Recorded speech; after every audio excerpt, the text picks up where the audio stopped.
Setelah dikalahkan oleh pahlawan, Raja Iblis telah bereinkarnasi ke bumi dan memutuskan untuk menguasai dunia manusia. Halo semua, selamat datang di channel Swag pada alur cerita anime Deadmon Deadplay.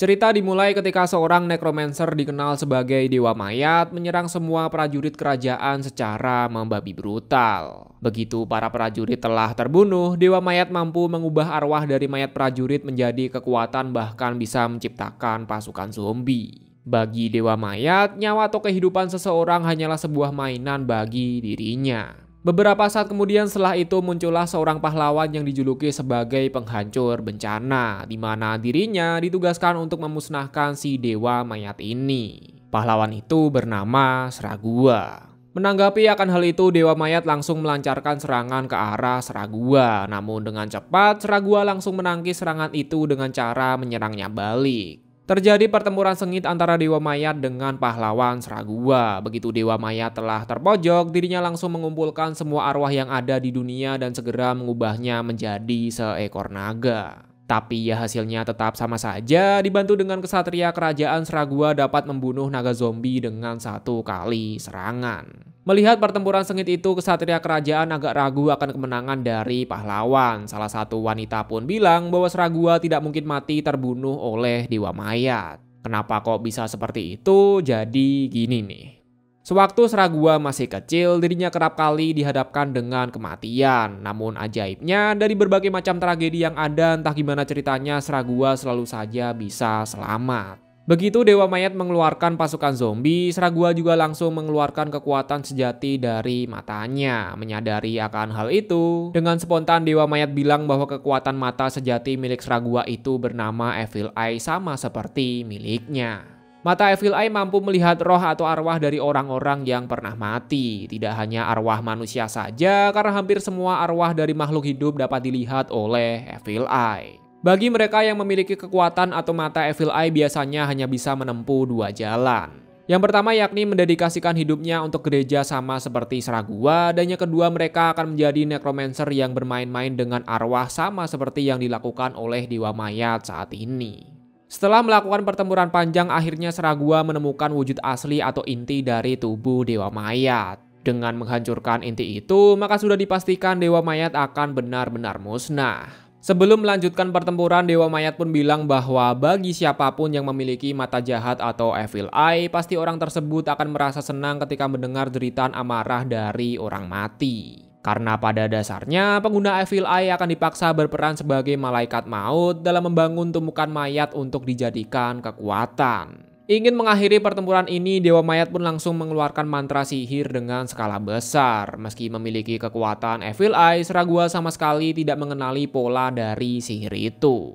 Tidak ada pilihan lain, dengan cepat Sragua langsung lari menuju ke tempat Dewa Mayat untuk segera membunuhnya. Karena selama ada Dewa Mayat, maka dunia ini tidak akan pernah bisa mencapai perdamaian.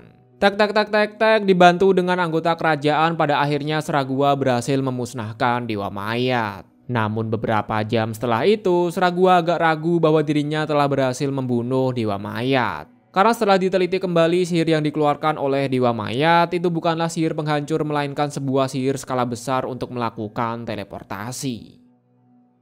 Setelah pertempuran dahsyat itu, secara tiba-tiba sudut pandang berpindah kepada seorang anak kecil berambut putih. Menariknya bahwa anak kecil ini memiliki ingatan tentang pertempuran antara Sragua dengan Dewa Mayat. Anak kecil ini juga heran dengan bangunan yang ada di sekitarnya, tubuhnya kenapa lemah dan tidak dapat berbicara, hingga berkata pada tanah sama sekali tidak terdapat energi sihir. Kebingungan itu masih berlanjut ketika dirinya melihat bangunan dan berbagai macam teknologi modern. Di sisi lain, terdapat seorang pria misterius yang memantau anak kecil itu menggunakan sebuah drone. Mengetahui bahwa anak kecil itu ternyata belum mati, membuat pria misterius langsung ketar-ketir kepanikan. Karena sebelumnya dirinya juga sudah memastikan bahwa anak kecil bernama Shinomiya Polka telah dikonfirmasi bahwa dirinya itu telah mati. Loh, kenapa kok bisa seperti itu?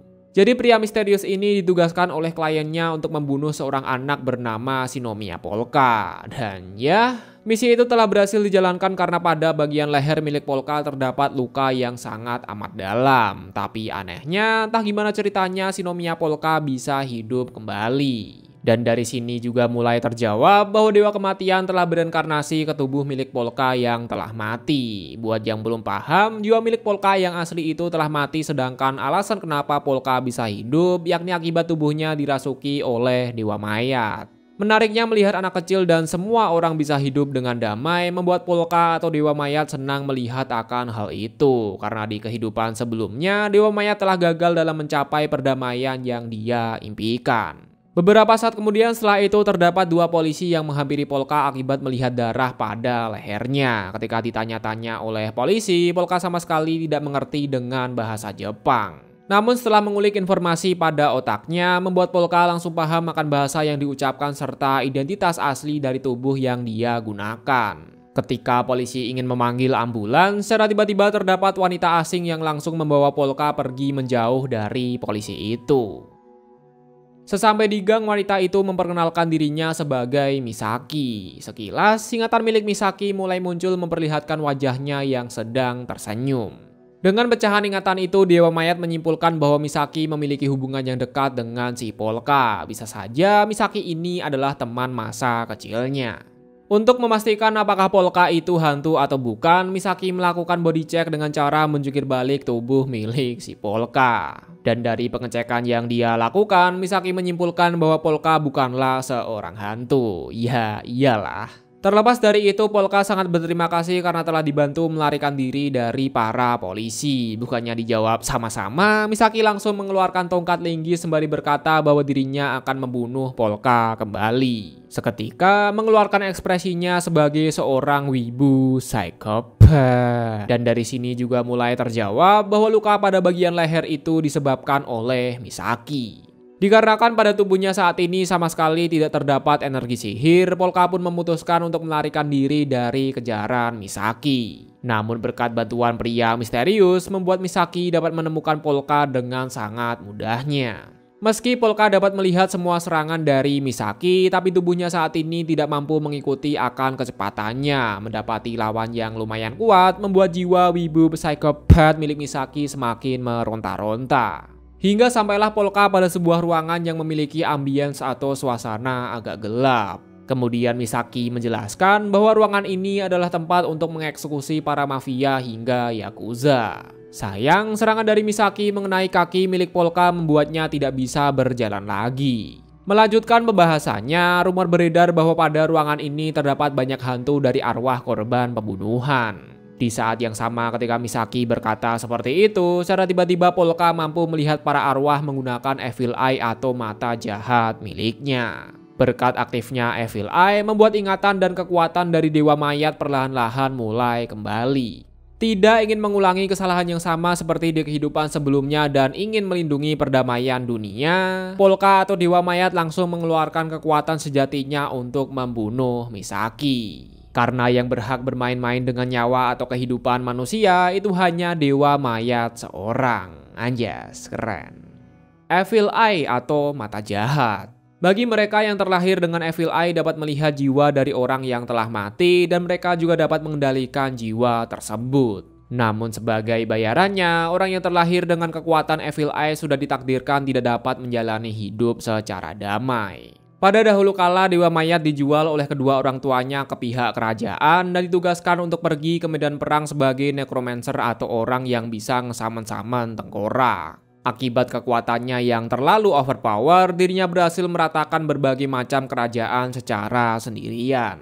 Selama dirinya baku hantam di medan perang, sebenarnya Dewa Mayat hanya menginginkan hidup secara damai. Namun kekuatan dari Evil Eye tidak mengizinkannya untuk menempuh jalan yang dia impikan. Tidak ingin membunuh manusia lebih banyak lagi, Dewa Mayat memutuskan untuk nyari wangsit atau bertapa di sebuah gua. Tidak disangka, pada gua tersebut terdapat beberapa anak yang mungkin mereka adalah korban dari peperangan. Dewa Mayat yang merasa bersalah dan ingin hidup secara damai memberikan persediaan makanan seperti buah-buahan kepada anak itu. Tentu, para anak kecil yang kelaparan langsung bahagia menerima makanan yang datang entah dari mana. Hampir setiap harinya Dewa Mayat selalu memberikan makanan tanpa anak-anak ketahui. Takutnya kalau Dewa Mayat menampakkan diri ntar malah mereka jadi ketakutan. Mengingat Dewa Mayat sekarang lagi cosplay jadi Ain Sama atau Tengkorak. Lama-kelamaan para anak-anak mulai menyadari bahwa terdapat seseorang yang sengaja memberikan makanan. Sayang, persembunyian Dewa Maya telah diketahui oleh anak-anak.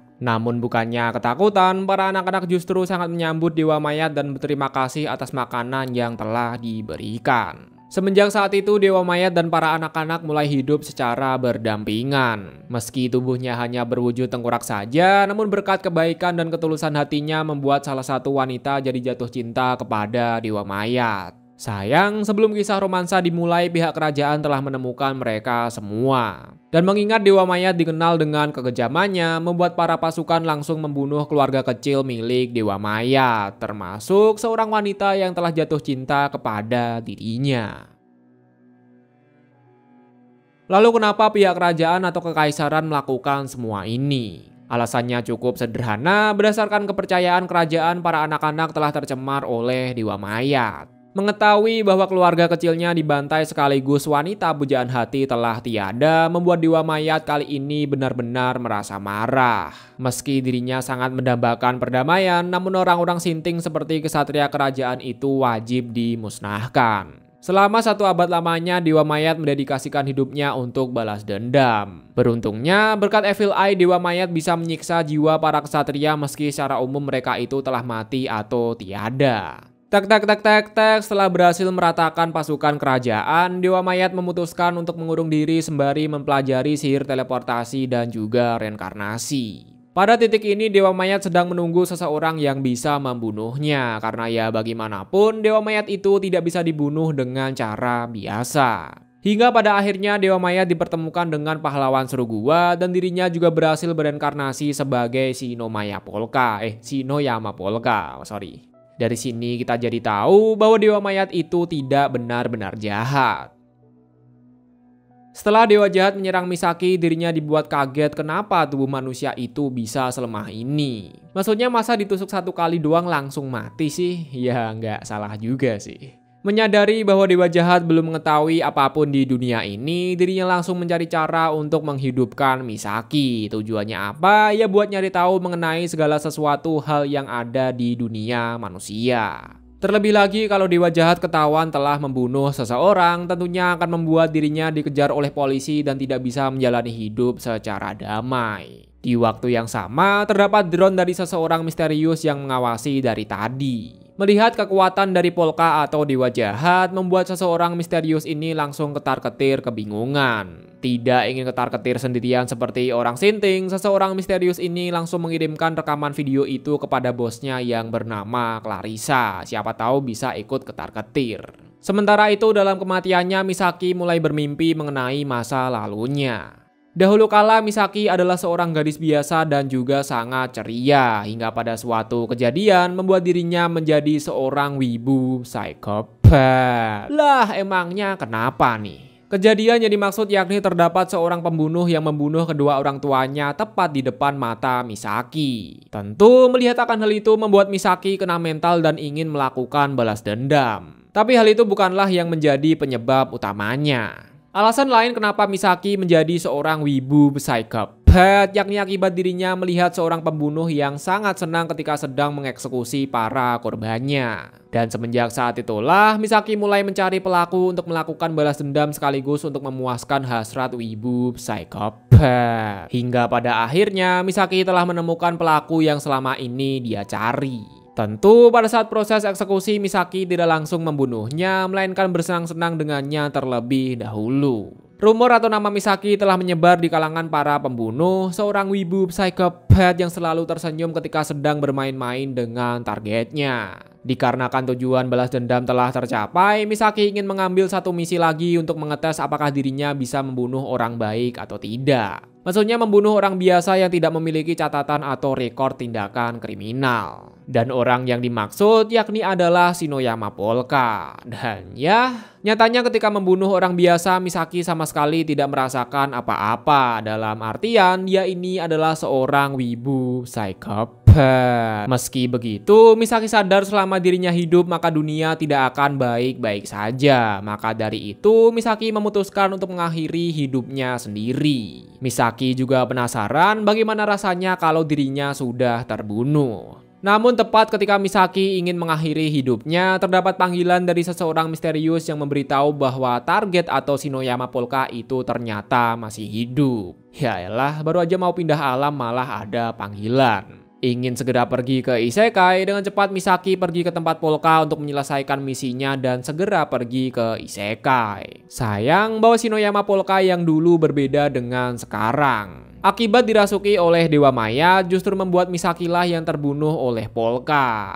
Nah, dikarenakan Polka sama sekali tidak mengetahui tentang dunia manusia, dirinya pun berniat untuk menghidupkan Misaki menggunakan sihir pembangkit. Di waktu yang sama setelah menerima informasi dari seseorang misterius, Clarissa selaku pemimpin organisasi langsung pergi ke tempat Misaki dan Polka berada. Begitu sampai di sana, semua orang langsung menodongkan senjata ke arah Polka. Tentu merespon akan hal itu, Polka juga telah menyiapkan sihir untuk berjaga-jaga. Polka juga bilang bahwa tubuh manusia itu sangat lemah, jadi jangan pernah berpikir untuk melawannya. Hingga pada akhirnya Polka telah berhasil membangkitkan Misaki. Misaki yang kini telah bangkit dari alam kubur langsung kaget setelah sadar bahwa dirinya bisa hidup kembali. Polka bilang bahwa sebenarnya Misaki tidak hidup melainkan tubuhnya kini telah menjadi zombie. Dan ya, setelah dicek tubuh Misaki itu sangatlah dingin, menandakan bahwa dirinya telah benar-benar mati. Beberapa saat kemudian setelah itu Clarissa mendapatkan informasi dari seseorang misterius bahwa gedung panti asuhan entah gimana ceritanya bisa terbakar dengan kobaran api. Seseorang misterius itu juga mengirimkan footage video kebakaran kepada Clarissa. Tentu Polka atau Dewa Mayat yang penasaran juga melihat menggunakan mata tengkoraknya. Nah, mengetahui bahwa terdapat anak panti yang sedang terjebak, Dewa Mayat pun ingin segera menyelamatkan mereka semua. Karena secara tidak langsung, terbakar adalah suatu tragedi yang pernah menimpa keluarga kecilnya dulu. Clarissa yang sadar bahwa di dalam tubuh Polka terdapat makhluk lain, langsung menyuruh seseorang misterius untuk menunjukkan jalan menuju ke panti asuhan. Dan dengan cepat, Polka selaku Dewa Mayat langsung OTW ke sana. Tek, menggunakan kekuatannya Polka pun sampai ke panti asuhan. Meskipun pada saat memasuki gedung, terdapat satu wanita yang melihat akan wujud tengkoraknya. Menggunakan Evil Eye, Polka dapat melihat arwah atau jiwa orang tua dari anak-anak yang telah meninggal. Tanpa berlama-lama lagi, Polka langsung mengsummon skeleton dan menyuruh arwah para orang tua untuk merasuki tubuh skeleton. Karena akibat keterbatasan kekuatan, bisa-bisa Polka atau Dewa Maya terbakar kalau nekat masuk ke kobaran api yang sangat membara. Namun berkat bantuan dari jiwa para orang tua, secara ajaib semua anak-anak bisa terselamatkan. Agar semuanya jelas, Polka memberitahu Clarissa bahwa dirinya adalah Dewa Mayat yang bisa mengendalikan arwah orang mati. Ketika ditanya apa tujuannya, Polka menjawab bahwa dirinya ingin hidup damai dan ingin mengetahui lebih banyak mengenai dunia manusia. Nah, asalkan Polka mau bergabung ke dalam organisasi, maka Clarissa akan mengabulkan semua keinginan Polka termasuk menuruti hal yang begituan. Anjas.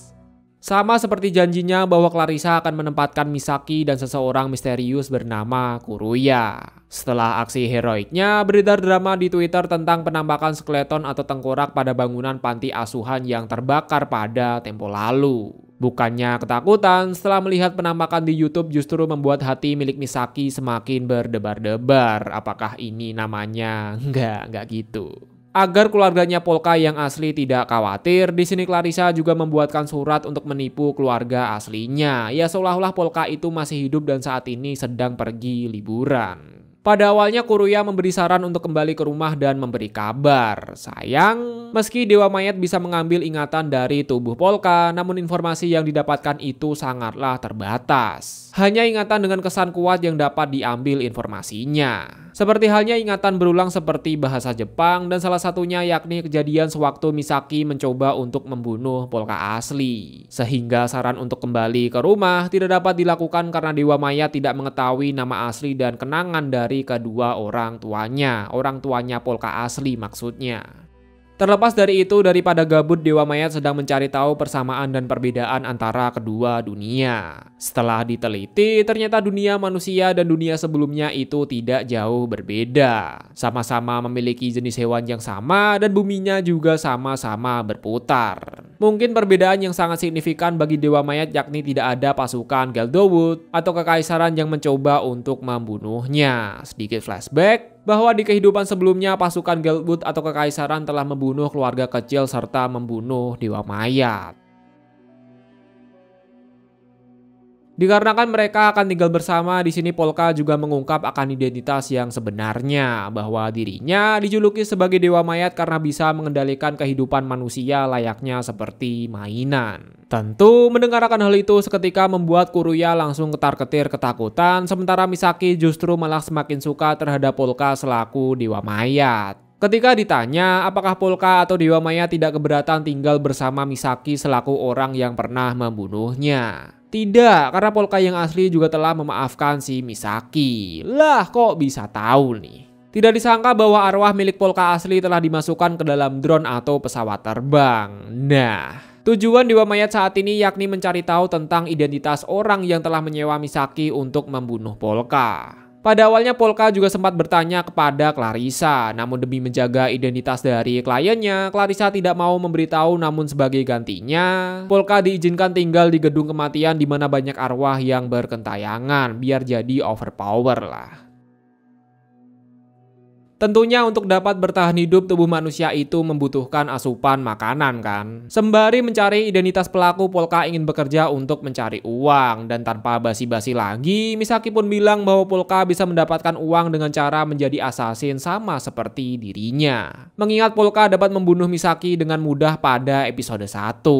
Tepat ketika berkata seperti itu, secara tiba-tiba terdapat om-om yang ingin bertemu dengan Misaki. Om-om ini bilang bahwa grup assassin yang dipimpin oleh Zaki mulai menggila, dan karena satu dan berbagai macam alasan, bisa saja om-om ini terbunuh oleh salah satu anggota dari grup itu. Zaki adalah orang yang pernah dibunuh oleh Misaki.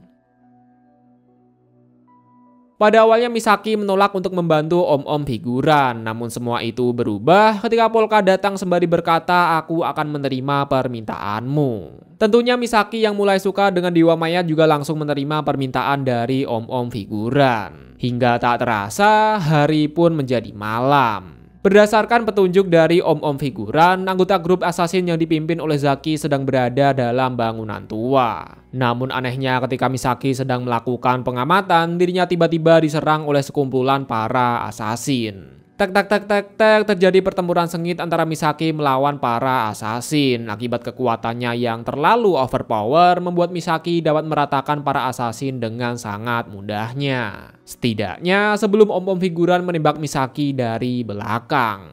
Ternyata om-om figuran ini juga merupakan salah satu dari anggota grup milik Zaki. Dirinya sengaja menjebak Misaki dalam rangka melakukan balas dendam karena Misaki telah membunuh bosnya selaku si Zaki. Tepat ketika Misaki telah terbunuh, Polka langsung mengaktifkan Evil Eye miliknya, seketika membuat Misaki hidup kembali. Alasan kenapa Misaki tidak mati karena sudah sejak lama dirinya itu telah mati. Gimana? Ya kan saat ini Misaki telah berubah menjadi zombie, jadi semisal ditembak pun tubuhnya akan terus melakukan regenerasi atau bisa pulih kembali. Kuruya pun bertanya apakah Polka telah mengetahui bahwa semua ini adalah jebakan. Polka pun menjawab bahwa dirinya tidak tahu akan hal itu karena sedari awal Polka tidak menerima permintaan dari om-om figuran, melainkan menerima permintaan dari para arwah.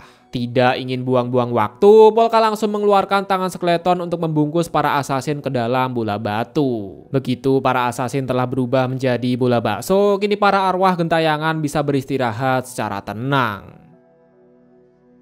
Sesampai di gedung, Polka menjelaskan bahwa tubuh Misaki kini telah menjadi kuat, baik dalam power maupun ketahanan atau daya tahan. Air liurnya mampu meredakan rasa sakit, gigitannya bisa melumpuhkan target untuk sementara waktu, dan jika terluka parah, Misaki cukup makan daging mentah untuk memulihkan anggota tubuhnya. Mendengar akan hal itu, dengan cepat Misaki langsung ingin memberikan kiss kepada Kuruya. Sayang, Kuruya hanya tertarik dengan wanita 2D atau karakter anime. Kayak King Best Waifu gak sih? Bagi dewa mayat, kehidupan manusia hanyalah sekedar mainan, tapi karena mainanlah dewa mayat ingin menjaga dengan baik akan mainan itu. Menyadari akan hal itu membuat Kuruya sadar bahwa dewa mayat adalah orang yang sangat baik. Bahkan Kuruya juga tertampar oleh realita bahwa dirinya dan juga Misaki-lah yang berperan sebagai orang jahat.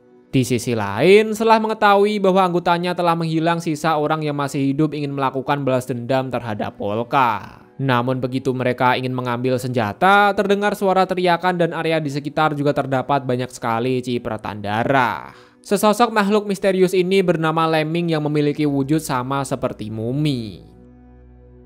Berbicara mengenai mumi, terdapat banyak sekali makhluk mitos pada dunia manusia. Asalkan memiliki mana yang cukup, maka Polka selaku dewa mayat bisa mengubah tubuh zombie milik Misaki menjadi vampir.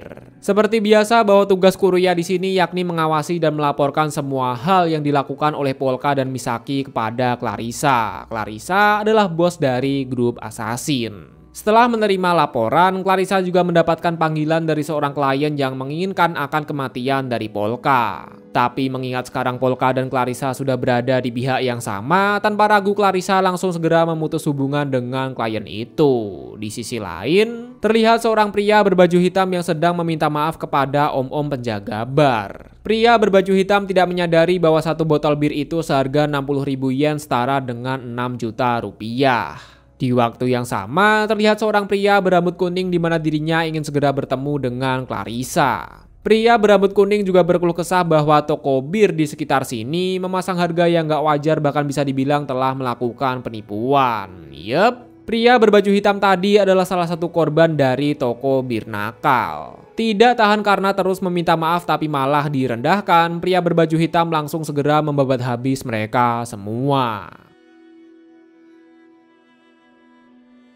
Masih di waktu yang sama, secara tiba-tiba pria berambut kuning mendapatkan sebuah panggilan bahwasannya terdapat sebuah kejadian aneh. Bagaimana enggak? Pada bongkahan batu terdapat beberapa manusia di mana mereka itu masih hidup. Lah, bukannya udah dijadiin bakso sama si Polka. Iya. Tapi tepat ketika Lemming datang untuk membantai sisa anggota grupnya Zaki, dirinya juga ingin membunuh sisa anggota yang berada di dalam bakso. Sayang, sebelum melakukan itu terdapat dua polisi membuat Lemming harus segera pergi dari tempat itu. Ketika hari menjadi pagi, para polisi segera mengevakuasi dan menyelidiki tentang apa yang sebenarnya sedang terjadi. Tak lama kemudian, muncul dua orang misterius yang juga sedang dalam perjalanan menuju ke tempat kejadian. Ternyata pria berbaju hitam dan berambut kuning merupakan polisi atau lebih tepatnya seorang penyelidik mengenai hal berbau goib. Dan hingga detik ini mereka telah menyelidiki tentang makhluk bernama Lemmings, malaikat kematian, makhluk tengkorak, dan juga serangga bernafas api. Memperjelas bahwa ada makhluk goib selain Polka selaku dewa mayat. Setelah selesai menyelidiki insiden bola bakso, para polisi pun mengadakan rapat membahas mengenai anomali atau para makhluk goib. Sejauh ini divisi polisi khusus telah berhasil menyelesaikan kasus dan menangkap pelaku seperti halnya kakak beradik buaya, tukang pangkas, si teka-teki, si penjual, si peracun, si penderma, dan pantom bernama Solitaire. Wanjim, alaibet namanya. Diam kalian! Meski telah berhasil menangkap banyak pelaku, namun masih terdapat 3 pembawa petaka yakni Dewa Kematian, Serangga Api, Lemmings, dan baru-baru ini yakni manusia tengkorak. Selama musuhnya manusia, Om Subaki yakin polisi divisi khusus atau makhluk goib bisa mengatasi mereka semua.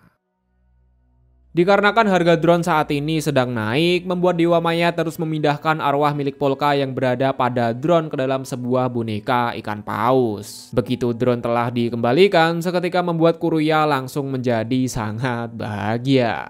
Pada dasarnya kekuatan Dewa Mayat akan pulih dengan sendirinya. Namun dikarenakan dunia manusia tidak memiliki energi mana ditambah arwah gentayangan itu cuma juga dikit, memaksa Dewa Mayat terus mencari spot tempat yang banyak mana atau banyak arwah. Karena konsep dari seorang necromancer yakni mengubah energi negatif seperti dendam, penyesalan, atau arwah manusia menjadi energi sihir atau lebih tepatnya energi mana. Pada kehidupan sebelumnya, sebuah permata dapat digunakan untuk menyimpan energi sihir. Asalkan memiliki permata yang banyak, maka stok sihir Dewa Mayat akan banyak membuatnya jadi manusia overpower. Sayang bahwa Dewa Mayat harus menghadapi sebuah kenyataan pahit. Karena untuk mendapatkan sebuah permata dibutuhkan modal uang jutaan rupiah. Berbeda dengan dunia sebelumnya di mana pengangguran aja bisa memborong satu karung batu permata. Mulai dari sinilah Dewa Mayat bertekad untuk bekerja keras bagi nafas kuda supaya uang yang didapatkan dapat memborong batu permata.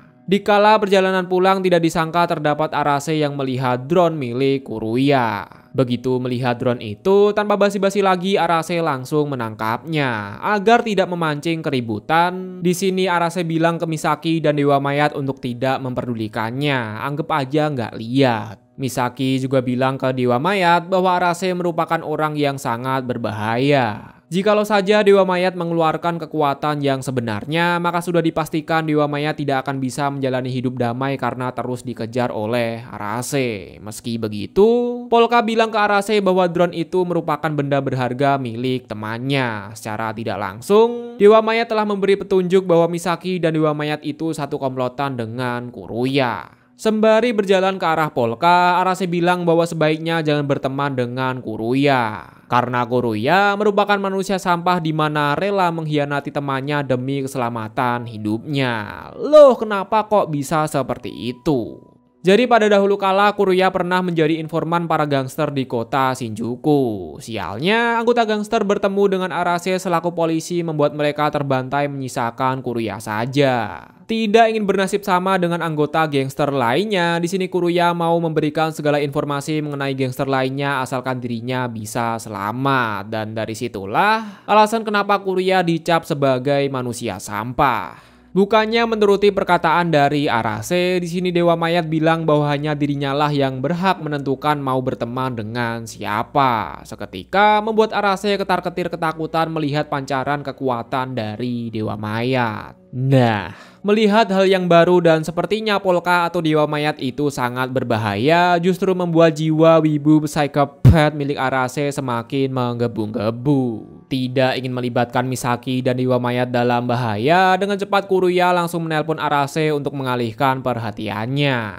Begitu perhatian telah dialihkan, Misaki langsung memberikan tendangan kepada Arase. Seketika membuat Arase terpental sangat jauh karena saat ini Misaki udah jadi zombie overpower. Setelah beberapa detik kena stun membuat Arase menyadari bahwa tendangan dari Misaki itu bukanlah tendangan dari seorang gadis atau manusia biasa. Sayang, ketika Arase mengejar Dewa Mayat dan Misaki, mereka berdua telah menghilang bagaikan ditelan bumi. Padahal ya mereka itu lagi terbang. Dikala suasana sudah menjadi tenang, di sini Kuruya mengklarifikasi kembali bahwa semua perkataan Arase itu memang benar. Kuruya tidak akan ragu menjual informasi jikalau saja dirinya diancam atau sedang dalam bahaya. Dewa Mayat pun bilang bahwa nyawa milik temannya jauh lebih berharga daripada informasi atau identitas dari Dewa Mayat. Bagaimanapun, di kehidupan sebelumnya terdapat sihir yang bisa mengungkap rahasia dari seseorang, jadi bocornya informasi itu adalah hal yang wajar. Di sisi lain, dikala gabut, om-om berambut kuning bernama Tsubaki lagi-lagi datang ke tempat Clarissa. Bukan untuk minum bareng, tapi Tsubaki datang untuk bertanya kepada Clarissa mengenai keterlibatan dirinya dengan insiden kebakaran pada panti asuhan. Hal yang paling janggal yakni terdapat orang yang melihat drone di tempat kebakaran, sekilas juga terlihat drone yang berada di tempat kejadian insiden manusia bakso. Apakah semua ini adalah kebetulan? Ya kagak lah. Namun dikarenakan Tsubaki tidak memiliki izin untuk menginterogasi secara resmi, maka Clarissa juga tidak wajib untuk menjawab pertanyaan dari Tsubaki. Pada kantor polisi, Arase menyuruh divisi khusus untuk menyelidiki jejak sepatu pada perutnya. Petugas wanita pun bilang bahwa belum lama ini terdapat jejak sepatu yang sangat mirip, lebih tepatnya pada insiden manusia bakso pada kemarin sore. BTW, boleh juga nih cewek. Mengingat pada insiden bola bakso juga terdapat jejak kaki milik Lemmings ditambah wanita misterius, seketika membuat jiwa wibu psikopat milik Arase semakin menggebu-gebu. Begitu mendapatkan informasi itu, Arase langsung memberitahu Tsubaki untuk mencari Misaki dan juga Polka selaku Dewa Mayat. Namun tanpa dia sadari bahwa pada kantor polisi juga terdapat Lemmings yang sedang berdiri di pojokan sejak dari tadi. Tujuan Lemmings datang kemari yakni untuk mencari foto jejak kaki milik wanita misterius atau si Misaki. Berbicara mengenai Lemmings, banyak divisi khusus yang ketar-ketir ketakutan ketika berhadapan dengannya secara langsung. Bagaimana enggak? Lemmings secara bebas dapat berkamuflase atau menyembunyikan diri, serangannya juga sangat brutal dan peluru dari senjata api sama sekali tidak dapat menembus tubuhnya. Di sisi lain, setelah berhasil melarikan diri dari Arase, Misaki dan Polka pergi ke bar milik Clarissa untuk beristirahat sejenak. Melihat anak SMA yang berada di dalam bar sebagai seorang polisi sejati, Tsubaki langsung segera menegurnya. Tepat setelah itu Tsubaki mendapatkan pesan dari Arase yang berisi untuk mencari wanita misterius bersama seorang pemuda yang memiliki rambut berwarna putih. Kebetulan dari ciri-ciri yang Arase sebutkan sangat mirip dengan Misaki dan juga si Polka atau Dewa Mayat. Agar mereka tidak melarikan diri, di sini Tsubaki akan menraktir mereka minum sepuasnya. Begitu Polka selaku Dewa Mayat meminum jus, seketika membuatnya merasa senang karena baru pertama kali dirinya meminum minuman yang sangat amat enak. Sayang, kesenangan itu langsung rusak ketika Kuruya memberitahu bahwa Arase dan divisi khusus sedang menuju ke ke bar milik Clarissa. Mengetahui perbedaan kekuatan yang begitu besar, Clarissa langsung mengizinkan Arase untuk masuk daripada anak buahnya jadi samsak tinju. Ah, orang jahat yang tadi memukulku. Ih, kamu jadi orang jahat. Kembali lagi ke pekerjaan, di sini Tsubaki dan Arase ingin bertanya beberapa hal kepada Misaki dan juga si Polka. Namun belum sempat melontarkan beberapa pertanyaan, secara tiba-tiba lampu di bar mendadak matot atau mati total tot. Bukan ulah dari Clarissa, melainkan ulah dari pihak ketiga. Menggunakan mata Evil Eye, Dewa Mayat mengajak Misaki untuk segera kabur dari tempat ini. Wow, pria Sigma. Tepat ketika Clarissa ingin menghidupkan api, seketika terlihat Lemmings yang sedang bergelantungan di atas lampu. Ternyata mati lampu itu bukanlah ulah PLN, melainkan mati lampu itu disebabkan oleh si Lemmings. Tentu, melihat pembawa malapetaka yang datang tidak tepat waktu, membuat Arase dan Tsubaki ketar-ketir, bahkan Dewa Mayat juga ikutan kaget walau sedikit saja. Melihat Lemmings tepat di depan mata, dengan cepat Arase langsung menggerakkan divisi khusus untuk baku hantam melawan si Lemmings. Sayang bahwa para NPC langsung terpental ke tembok ketika mencoba untuk melawan si Lemmings. Bahkan Arase yang dikenal dengan sifat wibu psychopath sama sekali tidak dapat melukai Lemmings sedikit pun. Lalu muncul sebuah pertanyaan, apa tujuan Lemmings datang kemari? Ya, apalagi kalau bukan untuk menculik Misaki. Begitu melihat Misaki diculik, sebenarnya Dewa Mayat ingin mengeluarkan kekuatannya. Namun dikarenakan polisi divisi khusus berada di sini, seketika menghentikan niat Dewa Mayat untuk menyelamatkan Misaki. Bagaimanapun, jika polisi divisi khusus mengetahui kekuatan sejati milik Dewa Mayat, maka menjalani hidup damai hanyalah sebuah dongeng atau mimpi belaka. Pilihan yang tersisa yakni kabur dari sini dan membiarkan Misaki diculik oleh si Lemmings. Sayang, sepertinya reinkarnasi Dewa Mayat bisa dibilang gatot atau gagal total tot. Karena secara tidak sadar dirinya langsung mengeluarkan sihir untuk menyelamatkan Misaki. Bahkan Dewa Mayat sampai meminta maaf kepada gurunya karena malah menjadi orang naif yang memperdulikan orang lain bukan dirinya sendiri. Dan ya, jikalau kalian lihat di episode sebelumnya, pada dasarnya Dewa Mayat itu adalah orang yang sangat baik. Dan kebalikannya, justru pihak kerajaanlah yang jahat hingga memanfaatkan pahlawan Surugua untuk membunuh Dewa Mayat. Kembali lagi ke pembahasan, agar pihak polisi tidak melihat sihir milik Dewa Mayat, di sini Clarissa sengaja mematikan lilin yang telah ia hidupkan. Terjadi pertempuran sengit antara Lemmings melawan Dewa Mayat. Meski dijuluki sebagai manusia overpower, nyatanya semua sihir Dewa Mayat dapat dihancurkan oleh Lemmings dengan sangat mudahnya. Begitu Lemmings mendekati Misaki kembali, nggak taunya dia cuma pengen nanya beberapa hal kepada Misaki. Tidak dijelaskan Lemmings bertanya tentang apa, tapi dari percakapan yang ada dapat disimpulkan menjadi beberapa hal. Yang pertama, Lemmings bertanya mengenai identitas Misaki yang sekarang, nanya Misaki kerja dengan siapa, kenapa Polka masih hidup, atau identitas asli dari Polka yang sekarang. Berhubung beberapa prediksi pertanyaan itu bersifat rahasia, maka Misaki juga menolak untuk memberitahu si Lemmings. Begitu mendengar penolakan dari Misaki, dengan cepat Lemmings langsung memancarkan aura membunuh kepada Dewa Mayat. Untungnya saja, Lemmings langsung segera dicegah oleh Misaki. Agar Polka selaku Dewa Mayat tidak kenapa-napa, Misaki pun memberikan jawaban atas pertanyaan dari si Lemmings tadi. Bahkan Misaki juga memberikan servis khusus berupa gigitan.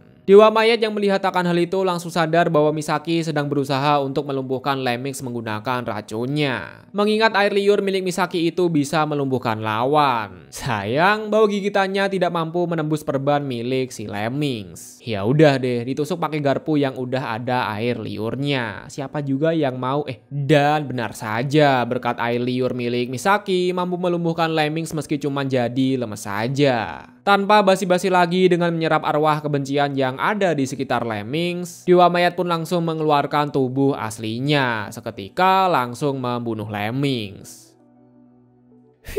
Sebat dulu nggak sih?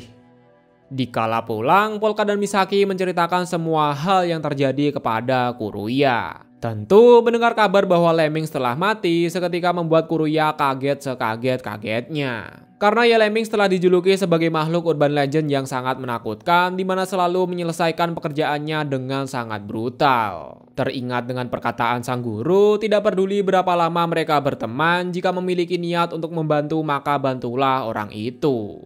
Di sini Dewa Mayat meminta maaf kepada Misaki karena gara-gara Dewa Mayat memaksa Misaki untuk memberikan informasi rahasia agar supaya Dewa Mayat tidak diserang dan dapat hidup secara damai. Mengejutkannya bahwa Misaki sama sekali tidak mempermasalahkan akan hal itu. Bagaimanapun, Dewa Mayat juga telah menyelamatkan si Misaki ini. Mulai dari sinilah, demi melindungi dan menjaga senyuman dari teman dekatnya, Dewa Mayat bertekad untuk mengumpulkan kekuatan agar supaya dirinya bisa menjadi overpower kembali. Anjas. Di sisi lain, terlihat om-om misterius yang sudah menunggu akan kedatangan dari si Lemmings. Lah, katanya tadi Lemmings sudah mati. Iya, simak aja terus pokoknya ya. Lemmings segera memberitahu bahwa Codename Jimba dikonfirmasi telah meninggal dunia. Ketika ditanya siapa yang membunuh Jimba, dengan cepat Lemmings langsung menunjuk Shinomiya Polka. Mendengar kabar bahwa Polka masih hidup, entah kenapa membuat om-om misterius ini mengeluarkan ekspresi ala wibu psychopath. Ternyata beliau ini bernama Shinoyama Takeru selaku orang yang masih memiliki hubungan keluarga dengan Shinoyama Polka. Takeru juga merupakan orang yang menyuruh Misaki untuk membunuh si Polka. Kenapa? Jawaban itu akan kalian temukan di akhir pembahasan. Berbicara mengenai Lemmings kenapa dia masih hidup, dapat disimpulkan bahwa Lemmings itu setidaknya lebih dari satu orang. Lemmings yang dibunuh oleh Dewa Mayat itu bernama Jimba, sedangkan Lemmings saat ini itu bernama Nezu. Itulah kenapa Kuruya juga sempat bilang bahwa seolah-olah Lemmings itu selalu berada di berbagai macam tempat. Ya soalnya Lemmings ini lebih dari satu. Kembali lagi ke tujuan awal bahwa Dewa Mayat ingin mencari uang biar cepat kaya dan bisa memborong semua batu permata. Menggunakan kekuatan Necromancer, Dewa Mayat memasukkan satu biji arwah yang ada di bangunan tua ke dalam pulpen milik Misaki. Arwah ini bernama Hosorogi selaku mantan agen milik Clarissa yang meninggal tepat pada 5 tahun yang lalu. Hosorogi juga memberi saran tentang pekerjaan apa yang cocok untuk Dewa Mayat. Yep, pekerjaan itu yakni menjadi dukun, lebih tepatnya menjadi seorang peramal. Kamu seorang wibu ya? Lah, Simbah kok tahu?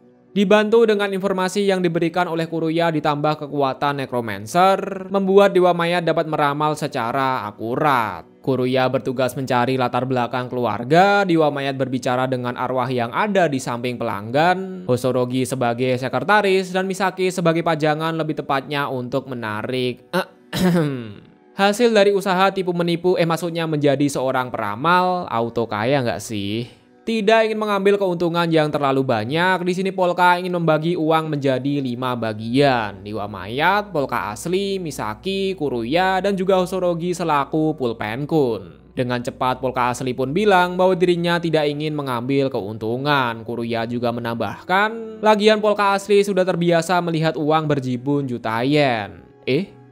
Mendengar kabar bahwa Polka telah menjadi peramal hebat, secara tiba-tiba terdapat 2 bocil yang datang ke markas mereka. Kedua bocil ini bernama Shinoyama Kazuki dan juga Shinomiya Shizuki selaku keponakan dari si Polka asli. Dikarenakan Dewa Mayat tidak memiliki ingatan dari Polka asli, di sini dirinya berusaha untuk mengelabuhi para bocil ini.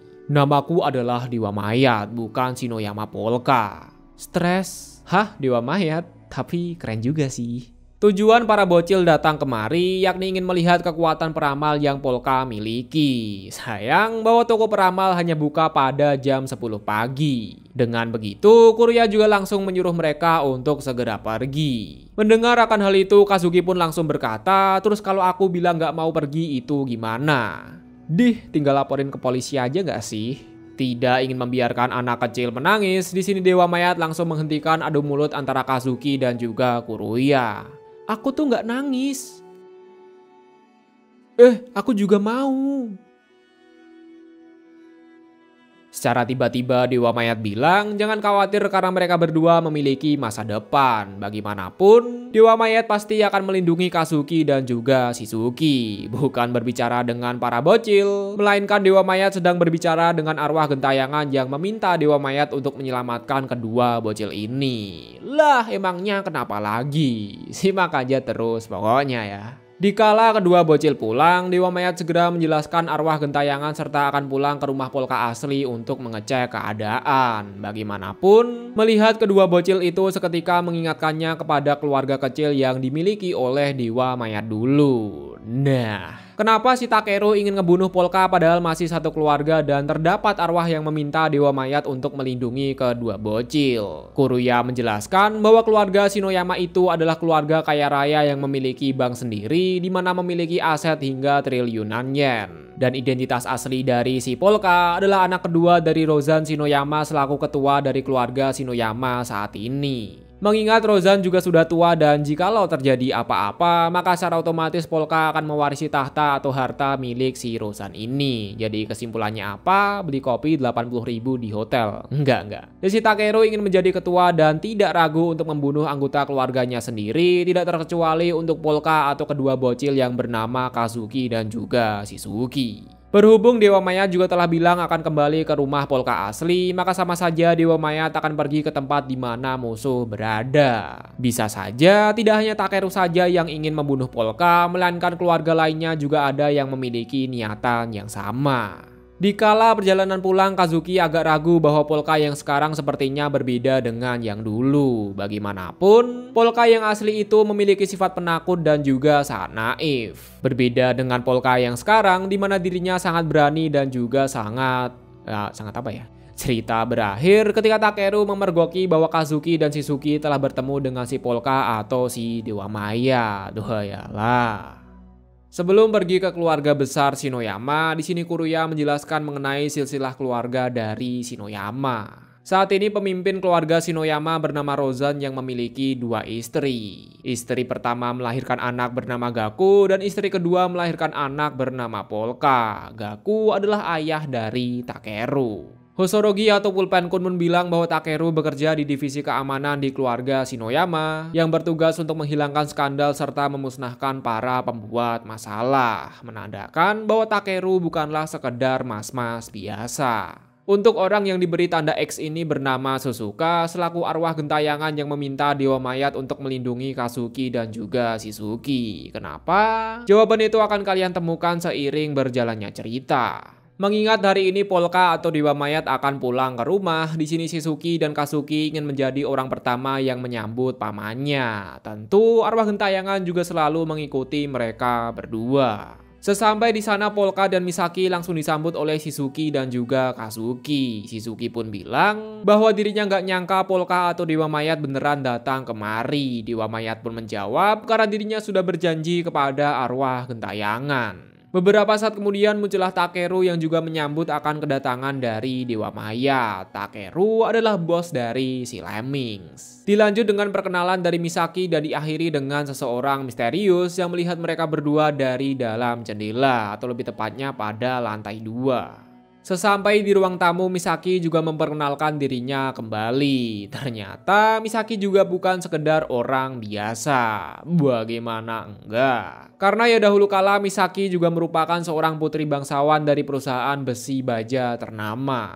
Dilanjut dengan perkenalan Mbak Kiri selaku istri dari Takeru, seorang kerabat panggil saja Om Yanto, dan juga Sayo seorang wibu yang kerjaannya baca manga dan juga nonton channel swag. Anjas. Setelah perkenalan yang begitu panjang, muncullah Rozan selaku kepala keluarga Shinoyama sekaligus ayah dari si Polka. Untuk cari muka, di sini Om Yanto sok-sokan nanya mengenai pekerjaan. Sayang bahwa Pak Rozan saat ini sudah setengah pensiun, jadi kalau masalah bisnis tanya saja ke Gaku selaku anak dari istri pertama sekaligus merupakan ayah dari Takeru. Merasa dipermainkan, Om Yanto pun segera pergi dari tempat itu. Setelah lama menghilang, Polka pun dipanggil oleh Pak Rozan dan dengan cepat Polka juga langsung meminta maaf kepada ayahnya sendiri. Bukannya kena marah, Pak Rozan merasa senang karena kondisi Polka saat ini baik-baik saja. Namun sebagai gantinya, Polka harus menemani Pak Rozan ngobrol-ngobrol di tatami atau rumah Jepang tradisional. Lah, aku nggak diajak. Kamu sama aku aja, Seng. Sesampai di rumah tatami, Pak Rozan pun bertanya mengenai apa saja yang terjadi kepada Polka. Dengan sifat polosnya, Dewa Mayat bercerita bahwa dirinya punya teman bernama Misaki, drone milik temannya disita oleh pihak polisi hingga pekerjaannya saat ini sebagai peramal handal. Begitu mendengar semua cerita itu, meski penyamaran yang dilakukan oleh Dewa Mayat sangat rapi, tetap saja Pak Rozan langsung sadar bahwa Polka yang ada di hadapannya bukanlah Polka yang asli. Bagaimanapun, Pak Rozan adalah ayahnya Polka sehingga tahu mana yang asli dan mana yang palsu. Seketika mengingatkan Dewa Mayat kepada ayahnya sendiri. Berbeda dengan ayahnya Polka yang sangat sayang kepada Polka, di sini ayahnya Dewa Mayat justru malah menjual anaknya sendiri. Emang nggak bener. Dengan penuh intimidasi, Pak Rozan pun bertanya siapa dirimu dan apakah Polka yang asli itu masih hidup. Belum sempat menjawab pertanyaan dari Pak Rozan, secara tiba-tiba Dewa Mayat merasakan sesuatu hal yang berbahaya akan menimpa Shizuki dan juga Kazuki. Teringat dengan janjinya dengan arwah gentayangan untuk melindungi mereka berdua, Dewa Mayat pun memohon kepada Pak Rozan untuk membiarkannya pergi. Sebagai gantinya, Dewa Mayat akan memberitahu semuanya kepada Pak Rozan. Tepat ketika Polka pergi, secara tiba-tiba terdapat seseorang yang bilang mendingan tadi langsung ditebas saja. Pak Rozan pun menjawab, meski dia bukanlah Polka yang asli, tetap saja Pak Rozan tidak tega menebas seseorang yang memiliki wajah yang sama seperti anaknya sendiri. Di waktu yang sama, terdengar suara ledakan yang berasal dari rumah utama, lebih tepatnya tempat di mana Shizuki dan Kazuki berada saat ini. Wayalah. Berbicara mengenai ledakan, kita akan mundur beberapa tahun ke belakang. Jadi beberapa tahun yang lalu, Kazuki sedih akibat dirinya menjatuhkan tas pemberian dari kakaknya bernama Suzuka. Untuk menenangkan mereka berdua, Suzuka segera mencari tas milik Kazuki di area belakang rumah. Setelah mencari kesana kemari, akhirnya Suzuka berhasil menemukan tas milik Kazuki. Di waktu yang sama setelah berhasil menemukan tas, terdengar suara orang misterius yang sedang ngobrol-ngobrol di tengah hutan. Merasa penasaran akan hal itu, dengan cepat Suzuka langsung menghampiri sumber suara. Ternyata dia adalah Om Yanto dan lawan bicaranya menyebut dirinya sebagai fire breathing bug atau serangga bernafas api. Tidak disangka, fire breathing bug telah menyusup ke keluarga Shinoyama selama 2 tahun lamanya, dan untuk berkamuflase dirinya mencuri wajah dari beberapa pelayan. Mendengar bahwa Om Yanto menyuruh serangga bernafas api untuk membunuh Kazuki dan juga Shizuki, dengan spontan Suzuka langsung berteriak sembari berlari. Untungnya saja ketika terjadi kebakaran mereka berdua berhasil selamat dan tidak terluka sedikit pun. Namun begitu Suzuka ingin memberitahu rencana jahat dari Om Yanto, suaranya sama sekali tidak bisa terdengar oleh mereka berdua. Yep, sebagai ganti atas nyawa mereka berdua, Suzuka lah yang menjadi korban kebakaran, lebih tepatnya korban dari fire breathing bug. Alasan kenapa Suzuka meminta tolong kepada Dewa Mayat karena Om Yanto masih ingin membunuh Shizuki dan juga Kazuki. Kembali lagi ke timeline sekarang, begitu terjadi kebakaran, salah satu pelayan langsung memandu Kazuki dan juga Shizuki untuk segera mengungsi. Dikarenakan rumah utama itu tidak terdapat jalan bawah tanah, dengan cepat Kazuki sadar bahwa terdapat kejanggalan pada peristiwa ini. Dan yup, orang yang memandu mereka adalah dalang atau lebih tepatnya adalah fire breathing bug. Akibat identitasnya telah terungkap, maka fire breathing bug tinggal memusnahkan mereka berdua. Untungnya saja, Misaki segera datang untuk menyelamatkan para bocil ini. Agar supaya tidak beban, Misaki juga menyuruh mereka untuk segera pergi atau keluar dari rumah utama. Tak tak tak tak tak, terjadi pertempuran sengit antara Fire Breathing Bug dan juga Misaki. Meski Misaki memiliki kekuatan yang overpower, namun di sini serangga bernapas api jauh lebih unggul karena baku hantam menggunakan sebuah strategi. Alasan kenapa Fire Breathing Bug tidak mengejar kedua bocil karena jalan keluar rumah sudah terbakar oleh kobaran api. Bahkan parahnya, akibat keasikan baku hantam secara tidak sadar Misaki juga telah dikelilingi oleh kobaran api. Menyadari tidak ada jalan keluar, mereka berdua berpikir bahwa tragedi ini merupakan karma atas perbuatannya di masa lalu. Karena akibat mencari tas milik Kazuki membuat Suzuka meninggal terbakar oleh kobaran api. Tepat ketika mereka berdua hampir saja terbakar, secara tiba-tiba Dewa Mayat datang menyelamatkan mereka menggunakan kekuatan Necromancer. Dewa Mayat juga bilang bahwa Suzuka tidak marah dan justru sangat menyayangi mereka berdua. Anjas. Begitu melihat kedua bocil selamat, gantian Takeru lah yang akan membereskan sisa masalahnya. Di sisi lain, Om Yanto segera pergi setelah terjadi insiden kebakaran di rumah keluarga Shinoyama. Om Yanto juga bilang seharusnya Fire Breathing Bug juga telah menyelesaikan semua tugasnya. Tepat setelah berkata seperti itu, Om Yanto segera dikepung dan diculik oleh seorang tante-tante. Kembali lagi ke rumah utama. Melihat kedua bocil selamat, Fire Breathing Bug pun heran kenapa bisa seperti itu. Dengan cepat biar masalah cepat selesai. Di sini Dewa Mayat ingin segera menangkap Fire Breathing Bug. Meski telah melakukan penyamaran dengan mengubah wajahnya, tetap saja Dewa Mayat dapat mengenalinya dengan sangat mudah. Bam! Misaki tidaklah mati mengingat dia ini adalah zombie. Sebenarnya Dewa Mayat ingin menyiksa Fire Breathing Bug dengan sangat brutal. Namun akibat mana habis untuk menyelamatkan para bocil, membuat Dewa Mayat saat ini malah jadi karakter NPC atau karakter sampingan. Dikala Fire Breathing Bug membuat lautan api, secara tiba-tiba Lemmings datang dan langsung segera membawanya pergi. Wayalah. Begitu Om Yanto ditangkap, Takeru langsung menginterogasinya di ruang bawah tanah.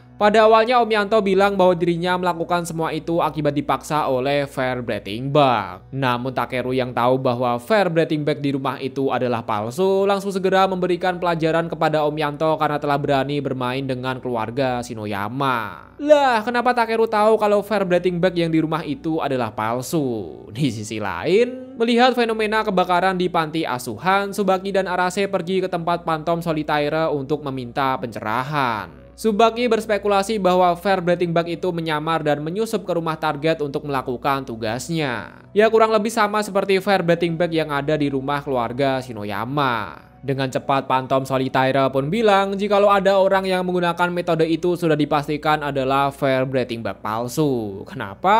Karena ya bagi Fire Breathing Bug asli tidak perlu menyamar dan menyusup di mana itu hanya buang-buang waktu. Cerita berakhir ketika Fire Breathing Bug palsu dibakar dan diperlihatkan seorang anak kecil yang sedang menyanyi sembari membawa payung yang bertuliskan Fire Safety atau aman dari api atau tahan dari api. Menandakan bahwa anak kecil ini adalah Fire Breathing Bug yang asli. Wayalah. Berarti selama ini Takeru tuh nggak sepenuhnya jahat dong. Bisa aja bukan Takeru yang ingin membunuh Polka, melainkan ayahnya Takeru bernama Gaku selaku anak pertama Rozan dari istri pertama. Kalau memang benar seperti itu, sepertinya cerita kedepannya akan jauh lebih menarik. Wayalah. Sama seperti janjinya di tempo lalu bahwa ketika semuanya selesai Dewa Mayat akan menjelaskan semuanya kepada Pak Rozan. Dewa Mayat yang sadar bahwa terdapat beberapa asasin di sekitar tatami langsung meminta Pak Rozan untuk memerintahkan mereka untuk segera pergi. Bagaimanapun, identitas asli dari Dewa Mayat itu tidak boleh diketahui oleh banyak orang. Tidak ada pilihan lain, Pak Rozan pun langsung menyuruh mereka untuk segera pergi. Begitu sepi, Dewa Mayat pun langsung memberitahu identitas yang sebenarnya. Mulai dari kekuatannya, dirinya berasal dari isekai, dan memberitahu bahwa arwah milik Polka yang asli itu baik-baik saja. Atau dengan kata lain, saat ini Polka yang asli itu masih hidup. Dilanjut dengan Misaki yang memberitahu secara terang-terangan bahwa dirinya lah yang telah membunuh Polka. Mengetahui akan hal itu, tanpa pikir panjang Pak Rozan langsung menodongkan katana ke arah Misaki. Namun dengan cepat, Polka langsung menepis katana milik Pak Rozan. Melihat tingkah laku boneka hiu seketika mengingatkannya dengan Polka sewaktu kecil. Perlahan-lahan Pak Rozan juga mulai sadar bahwa di dalam hiu itu terdapat kesadaran Polka selaku anaknya sendiri. Bukannya sedih, terharu atau gimana, Pak Rozan malah ngambrut atau ngakak brutal begitu melihat anaknya telah menjadi hiu. Orang tua nggak ada akhlak. Kembali lagi ke topik pembahasan, selama dewa mayat memiliki tubuh untuk ditinggali, maka dirinya bisa memindahkan arwah milik Polka ke tubuhnya yang asli atau ke tubuh manusia. Mendengarkan hal itu, Pak dosen langsung menawarkan tubuh robot untuk ditinggali oleh dewa mayat. Anak sama bapak sama saja ketika melihat robot, justru Polka lah yang ingin pindah ke tubuh robot itu. Kan aneh. Maksudnya kan tujuan dewa mayat pindah ke robot itu biar Polka bisa balik jadi manusia normal kan. Ini Polkanya malah pengen jadi robot. Kan aneh. Namun mengingat tubuh Polka saat ini sedang diincar dan lebih parahnya yang mengincar itu adalah keluarganya sendiri, Pak Rozan memohon kepada dewa mayat untuk menggunakan tubuh Polka hingga keadaan normal kembali. Di sisi lain, mengingat Lemmings telah menangkap Breathing Bag palsu dan menyelamatkan kedua saudaranya, Takeru langsung memuji atas kerja kerasnya. Dengan cepat Lemmings pun bilang bahwa yang menyelamatkan Kazuki dan juga Shizuki itu bukan dirinya, melainkan Misaki dan juga Polka selaku dewa mayat. Spill kejadiannya. Sebelum pulang ke rumah, dewa mayat dan Misaki ingin melihat hewan peliharaan milik Polka asli. Meski kata maaf sudah terlambat dan pasti tidak akan diterima mengingat Misaki telah membunuh Polka, namun di sini Misaki tetaplah meminta maaf kepada si Polka asli. Mengejutkannya, Polka asli sama sekali tidak mempermasalahkan akan hal itu. Siapa di sini yang cita-citanya pengen jadi boneka hiu? Aku bang, aku.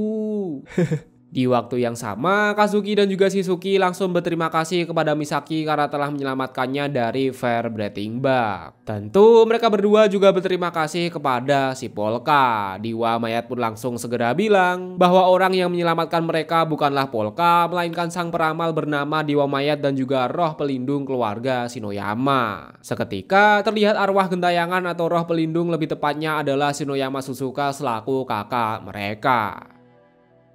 Setelah melihat hewan peliharaan milik Polka asli, mereka pun langsung OTW balik menuju ke rumah. Di sisi lain, pihak kepolisian baru saja menerima kabar bahwa Breathing Bag yang palsu telah dibakar oleh Breathing Bag yang asli. Bukannya tertarik dengan Breathing Bag, Phantom Solitaire lebih tertarik pada insiden kebakaran, lebih tepatnya kekuatan Necromancer milik dewa mayat. Namun dikarenakan insiden ini sangat rahasia, Tsubaki tidak mau memberikan informasi lebih lanjut mengenai akan hal itu. Tidak ada pilihan lain, Phantom Solitaire akan menyelidikinya sendiri. Begitu lampu di kantor polisi mati, keberadaan Phantom Solitaire pun juga ikut menghilang. It's so time. Phantom Solitaire akan berulah kembali. Wah ya lah. Mendengar kabar bahwa Phantom Solitaire telah lepas dari sel penjara, pihak kepolisian langsung mengadakan rapat membentuk operasi pencarian. Dan dari percakapan yang ada, sebenarnya kejahatan Phantom Solitaire itu cuma sebatas kegabutan belaka. Seperti halnya mencuri lukisan dari museum seni dan meletakkannya di depan pintu bangunan Shinjuku Alta, mengecat gedung dengan warna langit biar dikira bangunannya hilang, dan mencuri tokoh politik selama beberapa minggu hingga pada akhirnya ditemukan di toko manga dan udah jadi seorang wibu. Namun pada suatu hari, secara tiba-tiba Phantom Solitaire justru menyerahkan diri ke pihak polisi. Lah emangnya kenapa? Perlu diketahui bahwa tujuan Phantom Solitaire melakukan semua itu yakni ingin menunjukkan kepada Yang Mulia atau biar mudah panggil saja Sang Raja bahwa terdapat seorang manusia yang bisa menggunakan trik bagaikan menggunakan sihir. Phantom Solitaire percaya bahwa di dunia ini terdapat Sang Raja yang dapat menggunakan kekuatan sihir fantasi. Sayang, setelah melakukan berbagai macam trik, nyatanya Sang Raja tak kunjung menampakkan diri. Merasa depresi akan hal itu, Phantom Solitaire memutuskan untuk menyerahkan diri ke pihak polisi sembari menunggu Sang Raja datang ke dunia ini. Bingung? Nanti di akhir pembahasan kalian pasti bakal paham kok. Beberapa jam kemudian terdapat siaran di televisi yang memberitakan bahwa Phantom Solitaire telah bebas dari penjara, lebih tepatnya melarikan diri sih. Saking hebohnya, hampir semua stasiun televisi memberitakan tentang bebasnya Phantom Solitaire. Nggak taunya presenter atau yang membawakan berita itu adalah Phantom Solitaire itu sendiri. Lah kok iso? Semua itu berkat membeli penayangan hak cipta kepada si penjual yang merupakan salah satu tahanan di kantor polisi. Lah bukannya pada episode 4 kemarin udah ditangkap? Iya, tapi ya gitulah.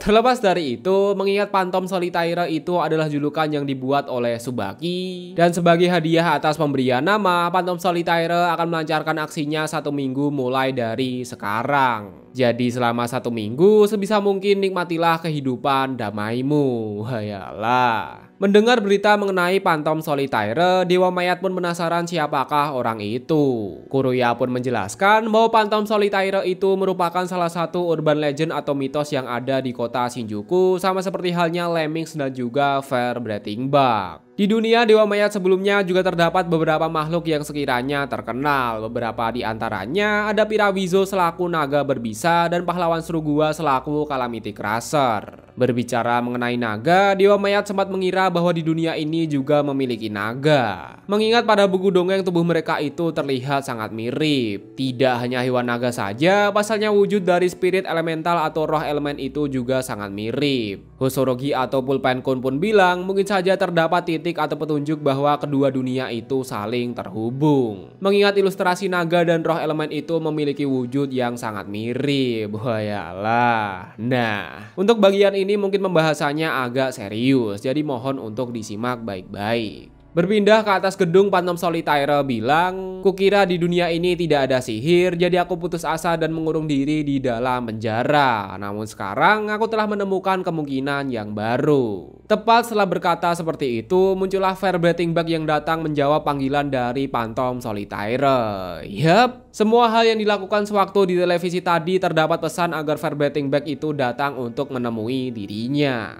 Di waktu yang sama terdengar nada dering dari sebuah telepon. Ketika diangkat, ternyata orang yang menelpon itu adalah Fair Breathing Bug yang berada tepat di depan matanya. Buat apaan coba? Ada deh. Sembari memutar payung, Fair Breathing Bug bertanya bagaimana Phantom Solitaire tahu akan keberadaannya. Mengingat Fair Breathing Bug itu merupakan organisasi misterius yang sulit untuk ditemukan. Ini kenapa bisa ada yang sadar coba? Namun tepat ketika ingin menjawab, secara tiba-tiba kobaran api menyambar Phantom Solitaire. Untungnya saja dengan cepat dirinya langsung mengeluarkan kartu untuk menangkis akan api itu. Begitu melihat serangan api itu, Phantom Solitaire bilang bahwa Fair Breathing Bug itu bagaikan roh api yang dapat memanipulasi atau mengendalikan api. Tak terjadi pertempuran sengit antara Fair Breathing Bug dalam memusnahkan Phantom Solitaire. Meski kelihatannya si Phantom Solitaire itu terpojok, namun pada kenyataannya dia hanya bermain-main, bahkan bisa berdiri di atas payung tanpa Fair Breathing Bug sadari. Phantom Solitaire pun bilang bahwa untuk melakukan semua ini termasuk berdiri di atas payung itu adalah trik sama seperti api yang digunakan oleh Fair Breathing Bug. Namun beberapa hari yang lalu Phantom Solitaire melihat skeleton pada insiden kebakaran dan menilai bahwa itu adalah sihir sang raja, bukanlah sekedar trik sulap belaka. Kemudian Fair Breathing Bug menjawab, mau itu sihir asli atau cuman trik sulap, selama dia adalah bug atau kesalahan pada dunia maka dia wajib untuk dimusnahkan. Wayalah.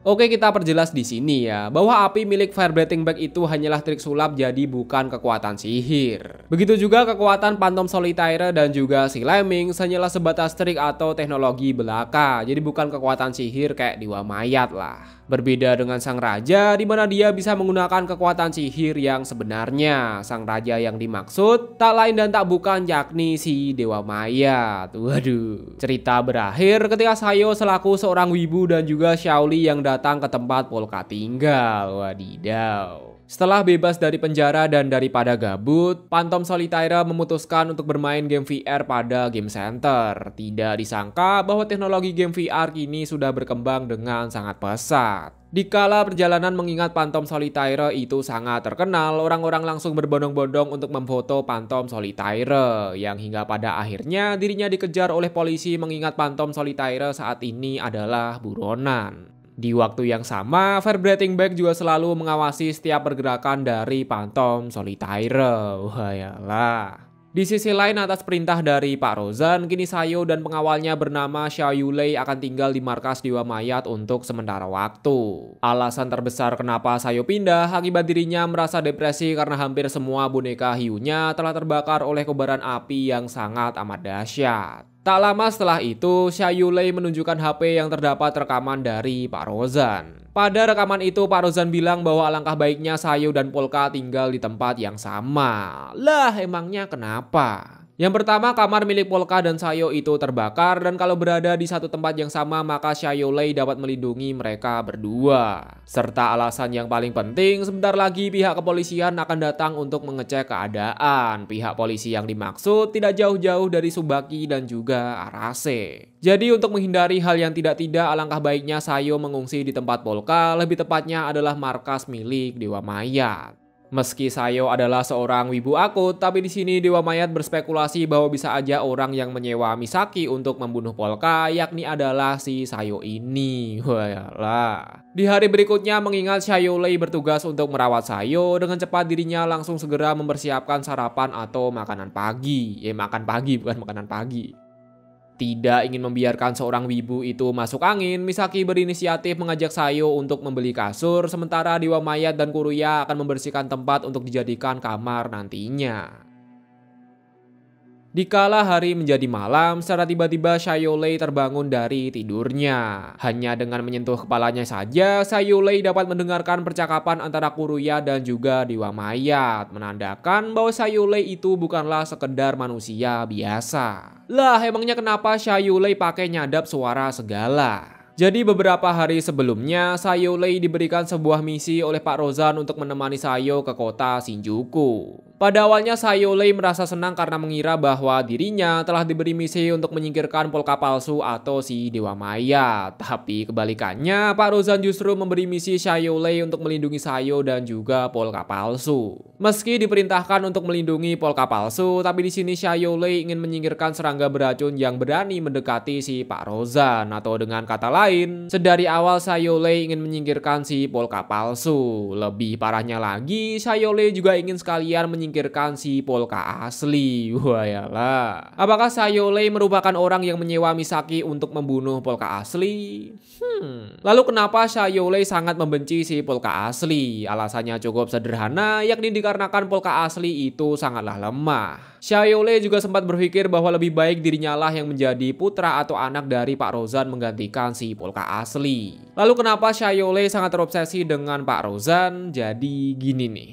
Dahulu kala Sayolei merupakan seorang asasin pada keluarganya. Sayang bahwa di misi pertamanya dirinya bertemu dengan Agakura selaku orang atau organisasi terkuat. Akibat dari pertempuran itu membuat Sayolei kehilangan 4 anggota tubuhnya dan kini dirinya terbaring sekarat pada rumah sakit. Tidak ada pilihan lain, sang ayah pun ingin mengubah Sayolei sebagai tingfu atau sederhananya untuk membuat sebuah racun. Bagi keluarga Lei, manusia tidak lebih dari sekedar benda. Maka dari itu, daripada mati tidak berguna, alangkah baiknya tubuhnya digunakan untuk membuat tingfu atau sebuah racun. Tepat setelah berkata seperti itu, secara tiba-tiba Pak Rozan pun datang ke tempat Sayolei berada. Berdasarkan perkataan dari sang ayah bahwa manusia tidak lebih dari sekedar barang, maka itulah Pak Rozan ingin membeli Sayolei ini. Pak Rozan juga berkata, jangan pernah menganggap bahwa dirinya itu adalah orang baik, karena tujuan Pak Rozan membeli Sayolei yakni untuk dijadikan subjek uji coba dalam pembuatan robot atau cyborg. Yep, Sayolei itu adalah manusia robot yang biasa kita panggil sebagai cyborg. Dari sini mulai terjawab bahwa tubuh robot yang pernah ditawarkan oleh Pak Rozan adalah tubuh robot yang digunakan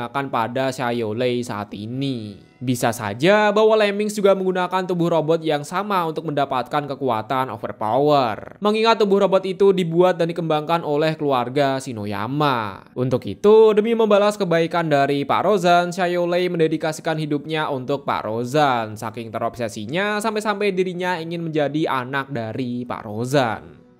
Itulah alasan kenapa Sayolei sangat membenci dan ingin menyingkirkan Polka selaku orang yang sangat lemah. Kembali lagi ke timeline sekarang, bukannya mendapatkan informasi penting seperti identitas asli dari Dewa Mayat, Sayolei hanya mendengar percakapan membahas mengenai naga bernama Marufi selaku si naga sadis. Kemampuan naga ini yakni dapat berubah menjadi pria tampan dan juga wanita cantik. Namun ketika sang naga sedang menipu keluarga kerajaan, justru dirinya malah berakhir jatuh cinta dengan salah satu jenderal pasukan kerajaan. Aku juga mau. Mendengar cerita naga, Sayolei mengira bahwa saat ini mereka bertiga sedang membahas game fantasi. Dan untuk suara tarian tengkorak, itu bagaikan suara dadu yang terus dilempar tanpa ada hentinya.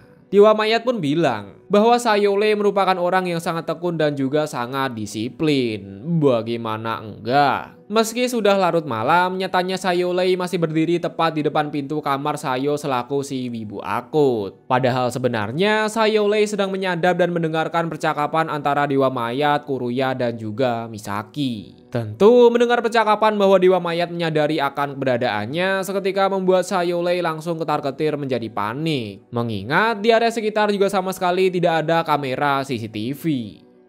Sementara itu, setelah menerima kabar bahwa rumah keluarga Shinoyama telah terbakar, dengan cepat Tsubaki dan Arase segera datang ke tempat kejadian. Tak lama kemudian, setelah selesai menginterogasi beberapa pelayan, Takeru pun datang ditemani oleh kedua pengawalnya.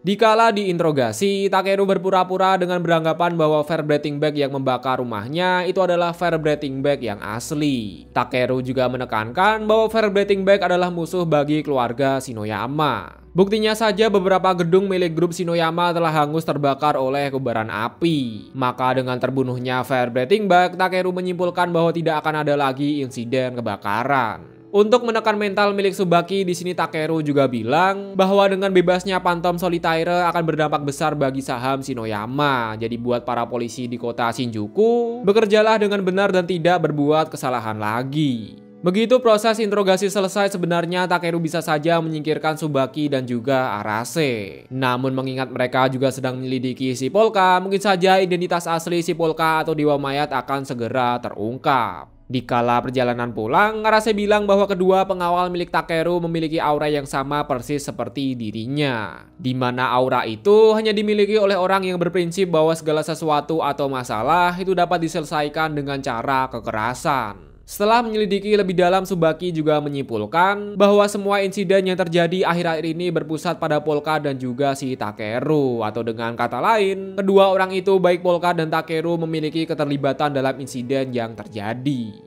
Di hari berikutnya tanpa basa-basi lagi, Tsubaki langsung mengadakan rapat membahas lebih lanjut mengenai seorang pemuda bernama Shinoyama Polka. Mulai dari polisi yang menemukannya dalam keadaan leher berdarah, berteman dengan Kuruya selaku informan yang jadi musuhnya Arase. Lebih parahnya, Polka juga selalu bersama dengan Misaki di mana jejak kakinya berada pada insiden bola bakso. Bisa saja ketika Lemix menampakkan diri di bar tempo lalu dan juga bebasnya Phantom Solitaire itu juga disebabkan oleh Shinoyama Polka ini. Walah.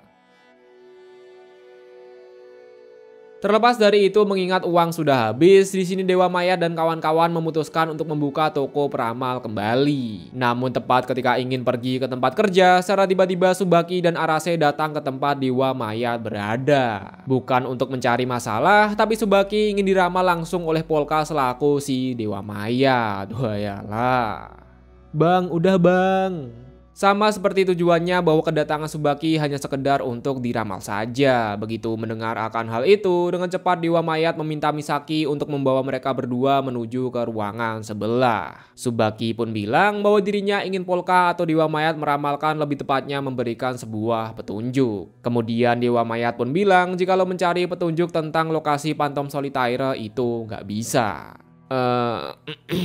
Di waktu yang sama seperti tujuan awal bahwa Sayole masih berniat untuk menyingkirkan Polka dan juga Dewa Mayat. Jikalau saja Dewa Mayat melakukan sesuatu hal yang mencurigakan, maka tanpa ragu Sayole akan melaporkannya kepada Tsubaki dan juga Arase. Perlu digarisbawahi bahwa hingga saat ini Sayole belum tahu identitas asli dari Dewa Mayat. Dirinya hanya sekedar tahu bahwa Polka asli itu masih hidup dan Polka yang ada di hadapannya itu adalah Polka palsu. Sama seperti line up sebelumnya bahwa ketika meramal, Takumi bertugas untuk mencari latar belakang dari orang yang akan diramal. Mulai dari pekerjaannya, aktivitasnya ngapain aja, lingkungan sosial, dan lain sebagainya. Di waktu bersamaan, Tsubaki sudah menduga bahwa Dewa Mayat bisa menelusuri latar belakangnya, itu semua berkat bantuan dari Kuruya. Bisa saja alasan kenapa peramal menutupi wajahnya yakni terdapat alat komunikasi seperti TWS atau earphone wireless. Tapi begitu Dewa Mayat bilang dalam masa lalumu terdapat sebuah luka yang sangat besar, seketika membuat Tsubaki dan Arase langsung menjadi kaget. Tidak ingin terlihat panik, dengan cepat Tsubaki bertanya adakah cara untuk menghilangkan luka ini. Karena dahulu kala pula terdapat seseorang yang membuat Tsubaki harus memikul luka yang dimaksud oleh Dewa Mayat. Ketika suasana semakin tegang secara tiba-tiba Hosorogi selaku Pulpenkun pun bangkit dari tidurnya. Begitu Pulpenkun menggambar sesuatu pada kertas, seketika membuat Tsubaki langsung marah dan bertanya kenapa kamu menggambar lambang ini. Melihat akan hal itu, dengan cepat Arase langsung segera menenangkan Tsubaki. Karena ya kalau urusan baku hantam itu adalah tugas dari si Arase. Setelah meredakan amarahnya, Tsubaki langsung meminta maaf serta memberikan uang pembayaran sekaligus biaya tambahan akibat dirinya telah membuat kusut baju milik si Polka. Sebelum meninggalkan tempat, Polka pun bilang bahwa yang meramal Tsubaki itu bukanlah Polka, melainkan sang peramal handal bernama Dewa Mayat. Menyadari bahwa sikap salah satu polisi aneh akibat melihat gambar pada kertas membuat Sayole ingin menyelidiki akan gambar yang telah digambar atau gambar yang dimaksud. Bisa saja pada gambar tersebut terdapat sebuah petunjuk mengenai identitas dari Polka palsu atau si Dewa Mayat. Lalu apa yang sebenarnya digambar pada kertas itu?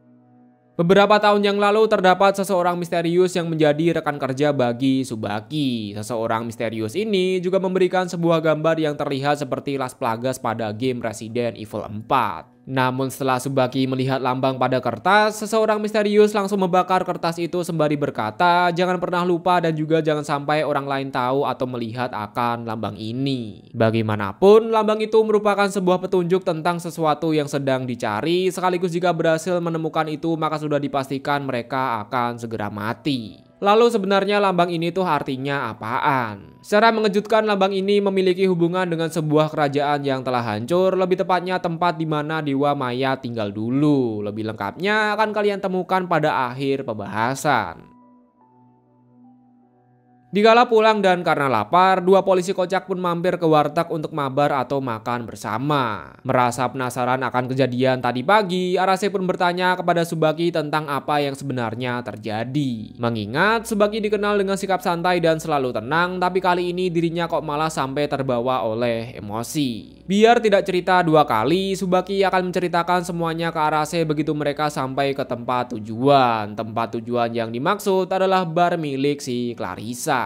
Di waktu yang sama, dikarenakan ingin mencari tahu lebih lengkap mengenai Polka palsu atau Dewa Mayat, Sayole juga selalu mengikuti mereka berdua. Sesampai di bar milik Clarissa tanpa basi-basi lagi, Tsubaki langsung bertanya kepada Clarissa mengenai keterlibatan Polka dan juga orang itu. Orang itu yang Tsubaki maksud adalah seseorang misterius yang telah memberikan lambang seperti Las Plagas dan juga orang yang telah menghilang dari kota Shinjuku selama 5 tahun lamanya. Salah satu orang atau beberapa organisasi yang bisa membuat orang itu menghilang yakni adalah organisasi milik si Clarissa. Semua kecurigaan Tsubaki berdasarkan lambang yang telah Polka gambar. Bagaimanapun, hanya seseorang misterius dan Tsubaki saja yang tahu akan gambar dari lambang itu. Ini kenapa Polka atau Dewa Mayat bisa tahu coba? Scene berpindah ke sudut pandang milik Dewa Mayat. Sama seperti Arase, bahwa Kuruya juga penasaran tentang apa yang digambar oleh Dewa Mayat sehingga bisa membuat Tsubaki jadi terbawa emosi. Mengejutkannya bahwa Dewa Mayat sendiri tidak tahu apa yang digambar pada kertas itu. Dewa Mayat juga menegaskan bahwa semua perkataan yang dia katakan adalah saran dari Hosorogi selaku Pulpenkun. Dengan kata lain, orang yang menggambar lambang seperti Las Plagas adalah si Hosorogi. Wayalah. Dari sini mulai terjawab bahwa orang misterius yang Tsubaki maksud adalah Hosorogi. Hosorogi dulunya merupakan jaksa dari divisi kepolisian sekaligus rekan kerja bagi Tsubaki. Maka tidak heran kenapa Hosorogi dan Tsubaki memiliki hubungan yang sangat dekat. Sebagai kontrak atau bayaran bisa dikendalikan, Dewa Mayat harus membantu Hosorogi dalam menghilangkan penyesalan semasa hidupnya. Penyesalan yang dimaksud tidak jauh-jauh dari Tsubaki, Clarissa, dan juga lambang yang mirip dengan Las Plagas. Hal itu juga menjadi alasan utama kenapa Tsubaki langsung curiga kepada Clarissa. Karena ya circle atau lingkaran mereka seperti Polka, Tsubaki, Hosorogi, Kuruya, dan juga Misaki itu tidak jauh-jauh dari si Clarissa. Tentu mendengar informasi nama yang begitu banyak seketika membuat Sayole ingin menyelidiki mereka semua.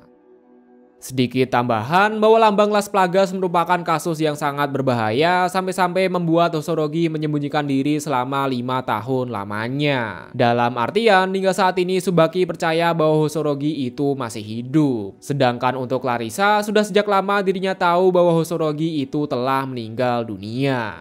Apakah memang benar Clarissa lah yang telah membunuh Hosorogi? Bisa jadi, bisa tidak. Sudut pandang berpindah pada sekumpulan om-om yang sedang panik akibat diserang oleh seseorang. Pada awalnya om-om ini merasa senang ketika mendengar kabar bahwa bangunan keluarga Shinoyama telah terbakar. Gak taunya dirinya atau organisasi dari om-om ini juga terkena imbasnya. Yup, mereka diserang oleh urban legend pada kota Shinjuku, lebih tepatnya adalah Fire Breathing Bug. Anehnya meski memiliki berangkas yang tahan dengan api, tapi om-om ini langsung mengambil sesuatu benda agar supaya tidak dilihat oleh pihak polisi. Belum sempat membawa kabur benda itu, om-om figuran langsung mati terbakar oleh api dari Fire Breathing Bug. Di waktu yang sama setelah Fire Breathing Bug pergi, muncullah Phantom Solitaire yang mengambil akan benda yang dimaksud. Ternyata benda itu adalah gambar lambang yang mirip dengan Las Plagas. Menariknya bukan digambar di atas kertas, melainkan lambang itu digambar menggunakan kulit seorang manusia. Wayalah. Ingin mengetahui lebih banyak mengenai lambang yang sama seperti Las Plagas, Phantom Solitaire pun langsung pergi ke tempat si penjual untuk membeli sebuah informasi. Setelah melakukan negosiasi yang sangat panjang, akhirnya si penjual akan memberikan informasi meski hanya sedikit saja.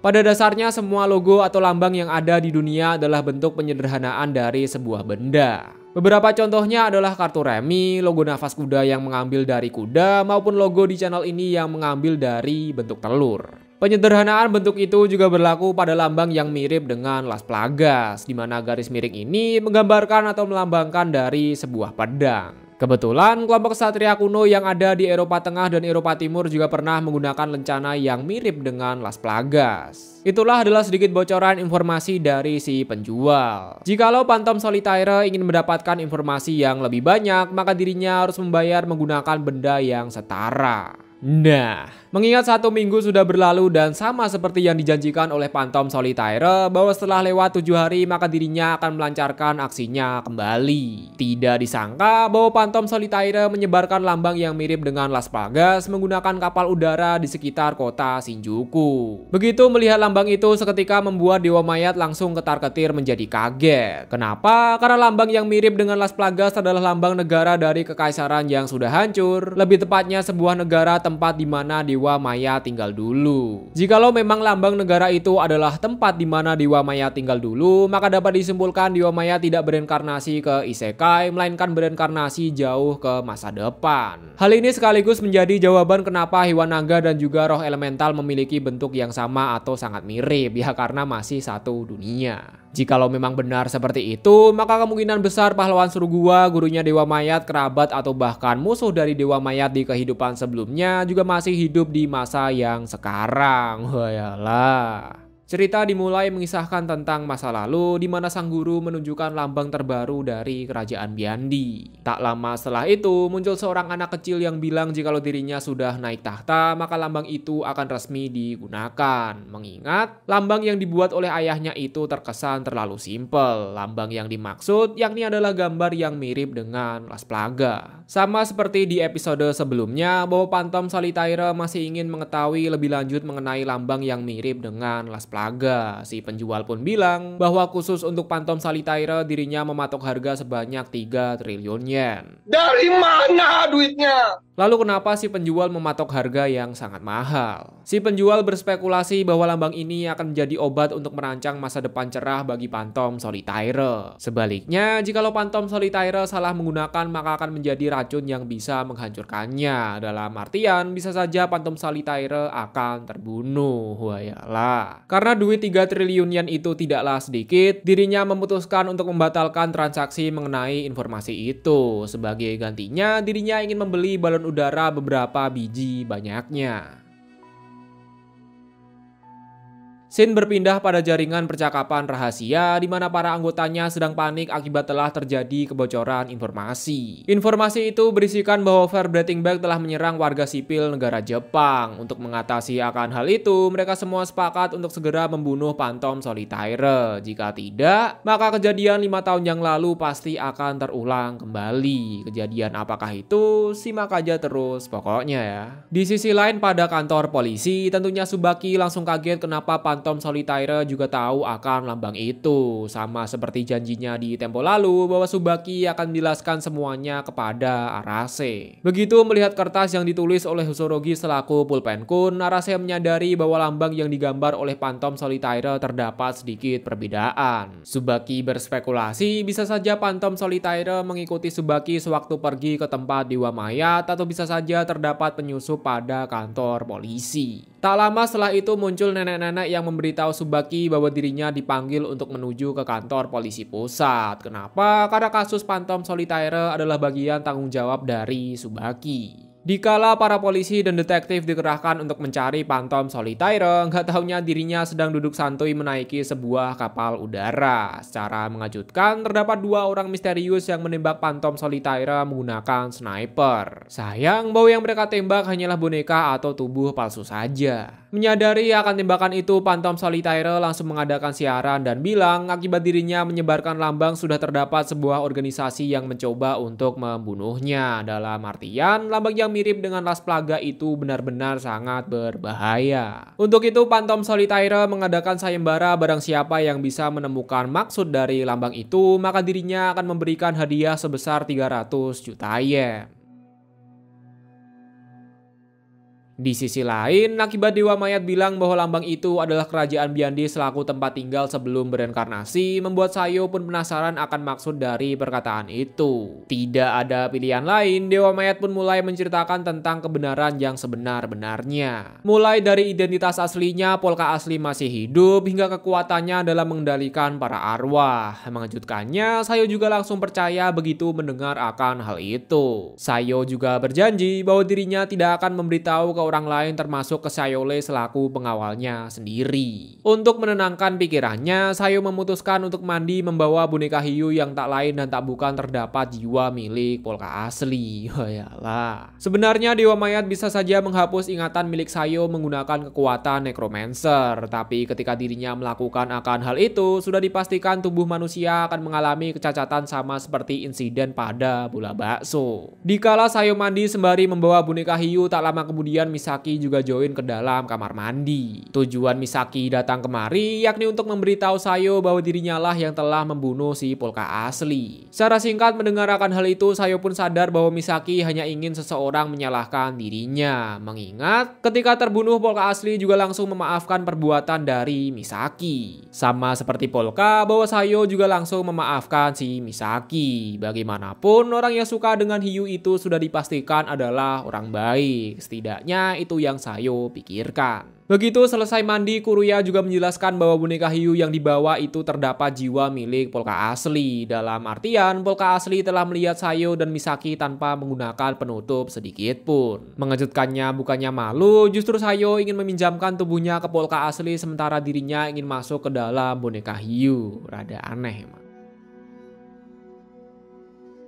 Melanjutkan pembahasan mengenai lambang kerajaan Byandi, Dewa Mayat menekankan jikalau sampai ada orang yang berani menodai lambang itu, maka Dewa Mayat akan memusnahkan mereka meski harus mengorbankan kehidupan damainya. Wayalah. Kuruya pun bertanya, apakah Dewa Mayat memiliki sihir analisa untuk mendapatkan sebuah informasi? Ya kalau dirinya bisa ketika meramal, maka Dewa Mayat gak butuh bantuan Kuruya untuk mencari latar belakang dari pelanggannya dong. Maka dari itu, secara resmi Kuruya mendapatkan gelar sebagai penyihir analisis karena telah membantu Dewa Mayat dalam menganalisa informasi dari pelanggannya. Terlepas dari itu, ternyata tengkorak yang tinggal dengan Dewa Mayat merupakan arwah dari orang sebelum Dewa Mayat bereinkarnasi. Misaki pun penasaran apakah Dewa Mayat bisa memanggil arwah di kehidupan sebelumnya yang bisa berbicara. Dengan ekspresi penuh penyesalan, Dewa Mayat bilang bahwa terdapat beberapa arwah yang bisa dipanggil dan tentunya arwah itu juga dapat berbicara. Namun mengingat Dewa Mayat dijuluki sebagai pembawa bencana dunia, Dewa Mayat takut jika dipanggil mereka malah akan membenci si Dewa Mayat. Sayo pun bilang pasti mereka juga akan mengerti kondisi dari Dewa Mayat. Dan untuk masalah siapa yang menggunakan lambang kerajaan Byandi, serahkan saja kepada penyihir analisis. Di waktu yang sama, Hosorogi selaku Pulpenkun juga akan membagikan sedikit informasi atau petunjuk mengenai lambang itu.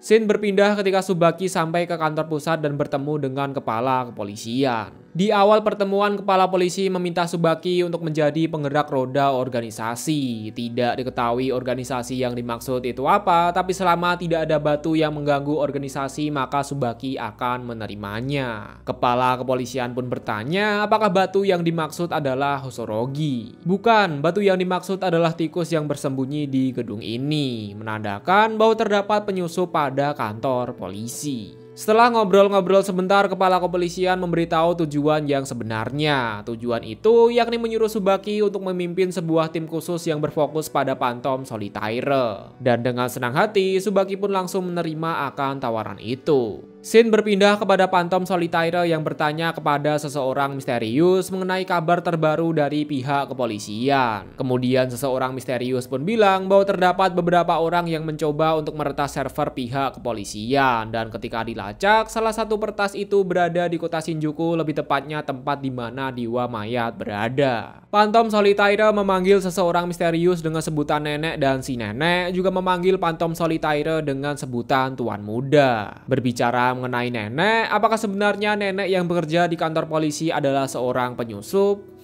Terlepas dari itu, keesokan harinya Phantom Solitaire ingin pergi ke tempat peramal.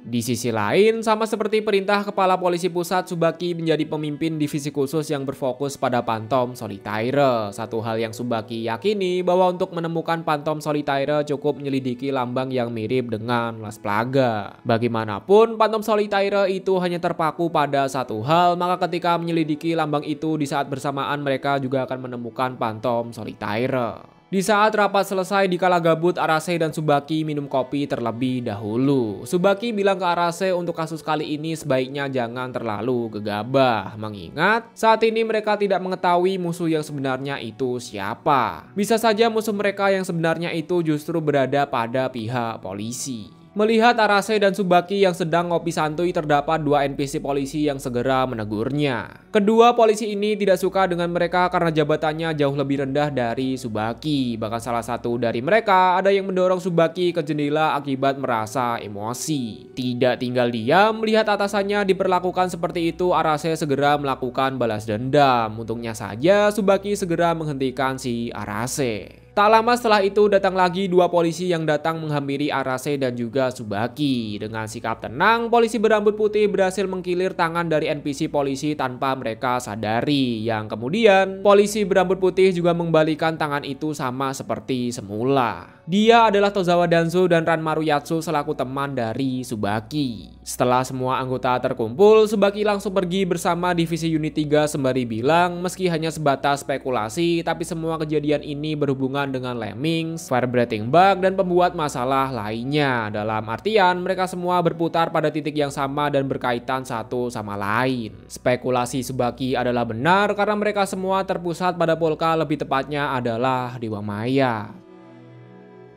Di sisi lain, Kuruya dan Hosorogi masih berusaha untuk mengungkap siapa yang menggunakan lambang kerajaan Biyandi. Dari penelitian yang dilakukan, lambang itu melibatkan kasus internal dengan kepolisian, atau secara sederhana pihak kepolisian memang terlibat dengan kasus ini. Kemungkinan besar orang yang menyewa assassin untuk membunuh Hosorogi juga berasal dari pihak polisi. Sayole yang masih ingin menyingkirkan Polka palsu terus melakukan penyadapan terhadap Dewa Mayat dan juga Kuruya. Dari percakapan itu, Sayole menyimpulkan bahwa mereka semua sedang membahas seseorang bernama Hosorogi. Terlepas dari semua itu dan seperti biasa untuk cari duit, Dewa Mayat dan kawan-kawan bekerja sebagai peramal handal. Mengingat ramalan Dewa Mayat itu selalu benar, hari demi hari toko peramal selalu saja kebanjiran akan pelanggan. Masih sama seperti line up sebelumnya bahwa Kuruya bertugas untuk mencari latar belakang dari para pelanggannya. Sayang, pelanggan kali ini tahu bahwa ramalan yang diberikan hanyalah sebatas trik belaka. Bagaimanapun, orang yang diramal adalah Phantom Solitaire yang menyamar sebagai NPC kantoran. Sebelum pergi akibat merasa kecewa, Pantom Solitaire menanyakan arti dari lambang yang mirip dengan Las Plaga. Dewa Mayat pun bilang bahwa pada lambang yang disebarkan terdapat sebuah kesalahan karena lambang yang asli itu tidak memiliki garis horizontal. Meski akan sangat berbahaya memberikan informasi lambang kerajaan Biyandi, tapi Dewa Mayat berprinsip untuk tidak mengabaikan kesalahan dalam penggambaran, mengingat orang yang membuat lambang itu adalah raja sekaligus sahabat dekat bagi Dewa Mayat. Dewa Mayat juga bertanya, apakah kamu mengingat gadis dengan rambut kepang yang duduk di kursi roda? Pantom Solitaire pun menjawab, mungkin saja dia adalah roh pelindungku. Tentunya mendengar informasi mengenai lambang kerajaan sekaligus gadis berambut kepang seketika membuat Pantom Solitaire langsung ketar-ketir kepanikan. Dirinya juga menyimpulkan setidaknya Dewa Mayat bukanlah seorang penipu belaka. Bagi kalian yang belum sadar, sebenarnya Pantom Solitaire memang sengaja menggambar lambang yang salah pada balon udara. Tujuannya apa? Ya tujuannya sih buat seneng-seneng aja sih. Tidak berhenti sampai di situ saja. Ketika pulang, Pantom Solitaire juga melihat murid sekolah yang menggunakan jas yang sama seperti Fairbreathing Bug, memperjelas bahwa Dewa Mayat bukanlah sekedar peramal biasa. Lalu siapakah gadis berambut kepang yang dimaksud oleh Dewa Mayat? Hingga saat ini pada animenya juga belum dijelaskan.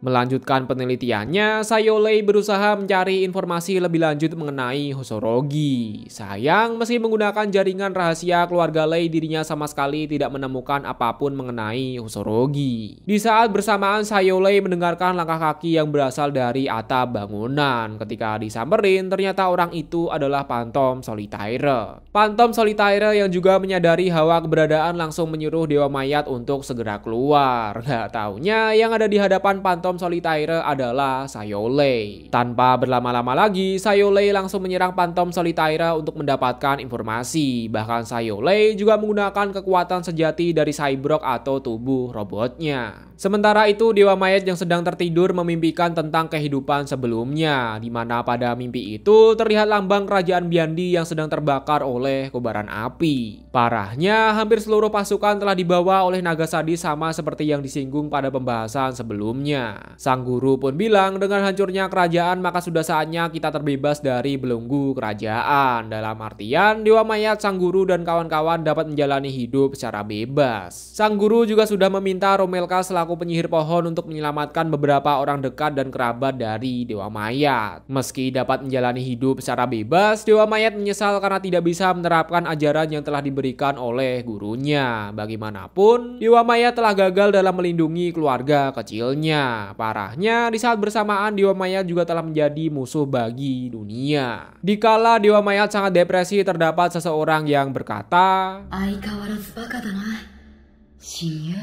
orang itu adalah raja kerajaan Biyandi sekaligus sahabat dekat bagi Dewa Mayat. Di waktu yang sama, dikala mimpi bertemu dengan sahabat, Polka Asri membangunkan Dewa Mayat karena baru saja dirinya melihat tulisan yang diukir menggunakan api. Dikala Dewa Mayat mengecek akan tulisan itu, secara tiba-tiba telepon berdering menandakan terdapat sebuah panggilan. Yup, orang yang memanggil Dewa Mayat adalah salah satu anggota dari Fairbreathing Bug. Fairbreathing Bug juga bertanya apakah Dewa Mayat merupakan produk dari Sabaramondo. Begitu mendengar nama itu, seketika membuat Dewa Mayat ketar-ketir menjadi kaget. Bagaimana bisa manusia pada era ini mengetahui nama seseorang di kehidupan sebelumnya? Tidak ingin tertinggal dengan yang lain, begitu melihat keributan besar, Takeru bersama Lemmings dan anggota lainnya juga akan ikut join ke dalam war. Tujuan Takeru cuma satu, yakni untuk mendapatkan keuntungan dari keributan ini. Melanjutkan perbincangannya, Dewa Mayat bertanya kenapa Fairbreathing Bug bisa tahu nama Sabaramondo. Apakah Fairbreathing Bug juga berasal dari masa lalu ataukah mereka memiliki hubungan dengan kerajaan Nyalnit? Bukannya mendapatkan jawaban yang pasti, Dewa Mayat malah mendengar perdebatan antara Fairbreathing Bug 1 dan juga Fairbreathing Bug 2. Mereka berdua sedang berdebat apakah Dewa Mayat itu musuh atau bukan. Belum sempat mendapatkan jawaban yang jelas, panggilan telepon itu langsung ditutup akibat pihak kepolisian menghampiri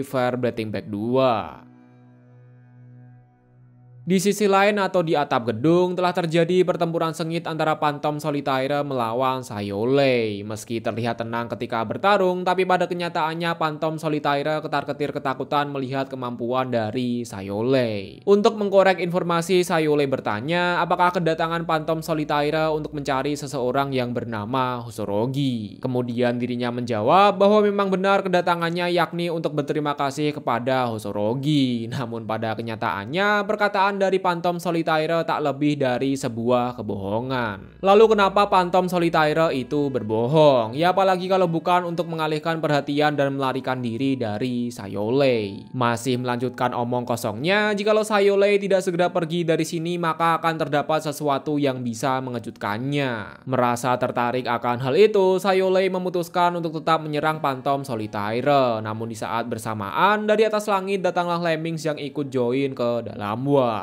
Begitu melihat Lemmings seketika membuat Phantom Solitaire dan Sayolei ketar-ketir ketakutan. Berdasarkan peraturan dari keluarga Lei bahwa Sayolei tidak diperbolehkan untuk menyentuh Lemmings. Mengingat Lemmings bukanlah lawan yang bisa dikalahkan oleh manusia biasa termasuk si Sayolei ini. Berkat manipulasi dari Phantom Solitaire membuat Sayolei berpikir bahwa Lemmings adalah musuhnya. Meski dirinya tidak diperbolehkan untuk berhadapan dengan Lemmings, tapi barang siapa yang menjadi penghalang bagi Pak Rozan tanpa ragu Sayolei akan membasmi mereka semua. Sayang, meski telah mengeluarkan kekuatan sejatinya, tidak satupun dari serangan itu yang mampu melukai Lemmings. Begitu melihat gerak-gerik Lemmings yang terus mendekati Phantom Solitaire, akhirnya Sayolei sadar bahwa Lemmings tidak berada di pihak siapapun. Lalu kenapa meski diserang Lemmings tidak menyerang si Sayolei? Atas perintah dari Takeru, Lemmings diperintahkan untuk tidak menyerang anggota keluarga Shinoyama termasuk para pengawalnya.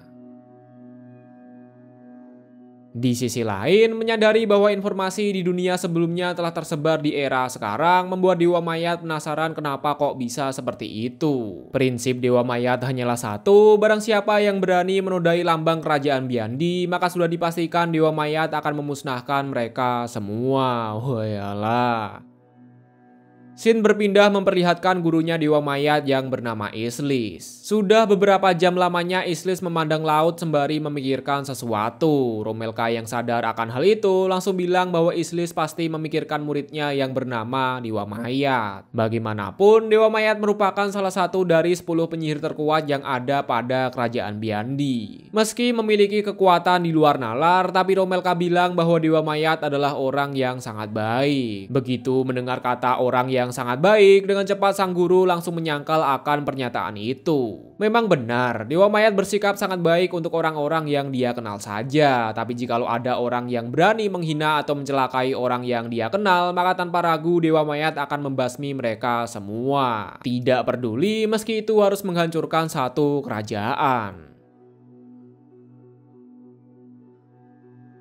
Tanpa berlama-lama lagi, Dewa Mayat langsung mengeluarkan sihir santuari di sekitar bangunan bertujuan untuk memantau keadaan sekitar. Akibat luapan kekuatan yang begitu besar, mampu mengubah suasana pada area gedung. Bahkan Lemmings, Phantom Solitaire, Fire Bathing Bag, dan juga Sayolei juga merasakan akan perubahan itu. Berkat sihir santuari, Dewa Mayat juga melihat seseorang wanita yang mengaku sedang mencari anjing pada area gedung. Tak lama setelah itu, ayahnya datang untuk menjemput wanita itu pulang.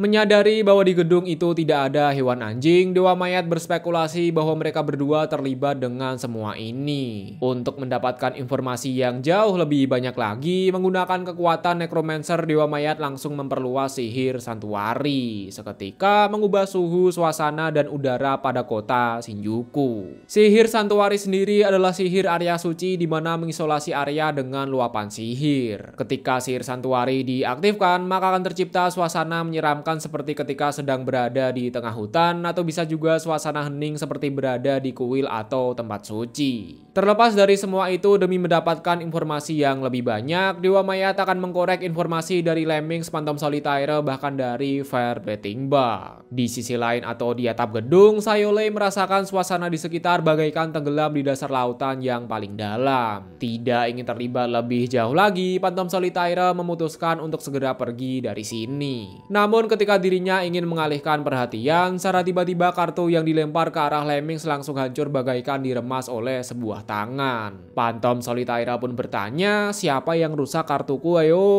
Anehnya mereka semua justru terkejut begitu melihat akan fenomena itu. Dan semua itu berkat sihir santuari yang dibuat oleh Dewa Mayat. Agar kekuatan santuari dapat bekerja secara maksimal, Dewa Mayat memutuskan untuk melanjutkan ke tahap selanjutnya. Merasa bahaya yang lebih besar sebentar lagi akan datang, Phantom Solitaire menggunakan segala cara untuk dapat melarikan diri dari sini. Namun di saat bersamaan, Dewa Mayat terus mengembangkan sihir area suci atau santuari, di mana pada tahap selanjutnya tangan tak terlihat akan dibungkus oleh suatu partikel sehingga mampu meningkatkan kekuatan fisik dari tangan itu. Sayang, kekuatan Dewa Mayat masih belum cukup untuk dapat menumbangkan si Lemming. Sebagai gantinya, dirinya akan menggunakan kekuatan yang tersisa untuk menangkap orang yang sekiranya memiliki informasi. Tidak hanya Lemming saja, akibat sudah terlalu jauh terbang menggunakan balon udara membuat Dewa Mayat juga gagal dalam menangkap Phantom Solitaire. Tapi orang yang dimaksud bukanlah mereka berdua, melainkan seorang perempuan yang tak lain dan tak bukan adalah anggota dari Fire Breathing Bug. Wayalah.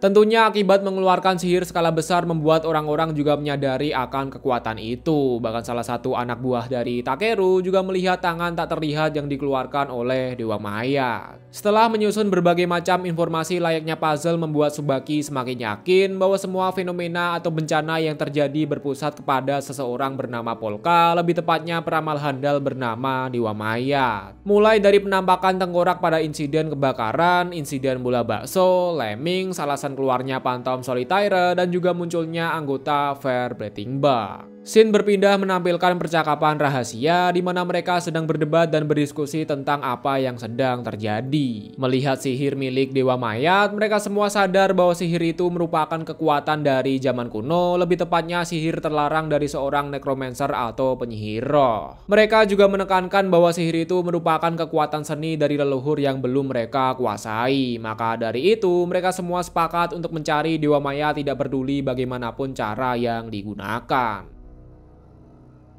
Berpindah ke sebuah rumah misterius di mana sang adik bilang bahwa semua hal yang terjadi kini mulai menarik. Begitu melihat kekuatan dari Dewa Mayat, seketika salah satu wanita tersenyum memperlihatkan gigi tajamnya, menandakan bahwa wanita ini berasal dari ras vampir. Wayalah. Cerita dari anime Dead Moon Dead Play Cour kedua akan dilanjut pada bulan Oktober nanti.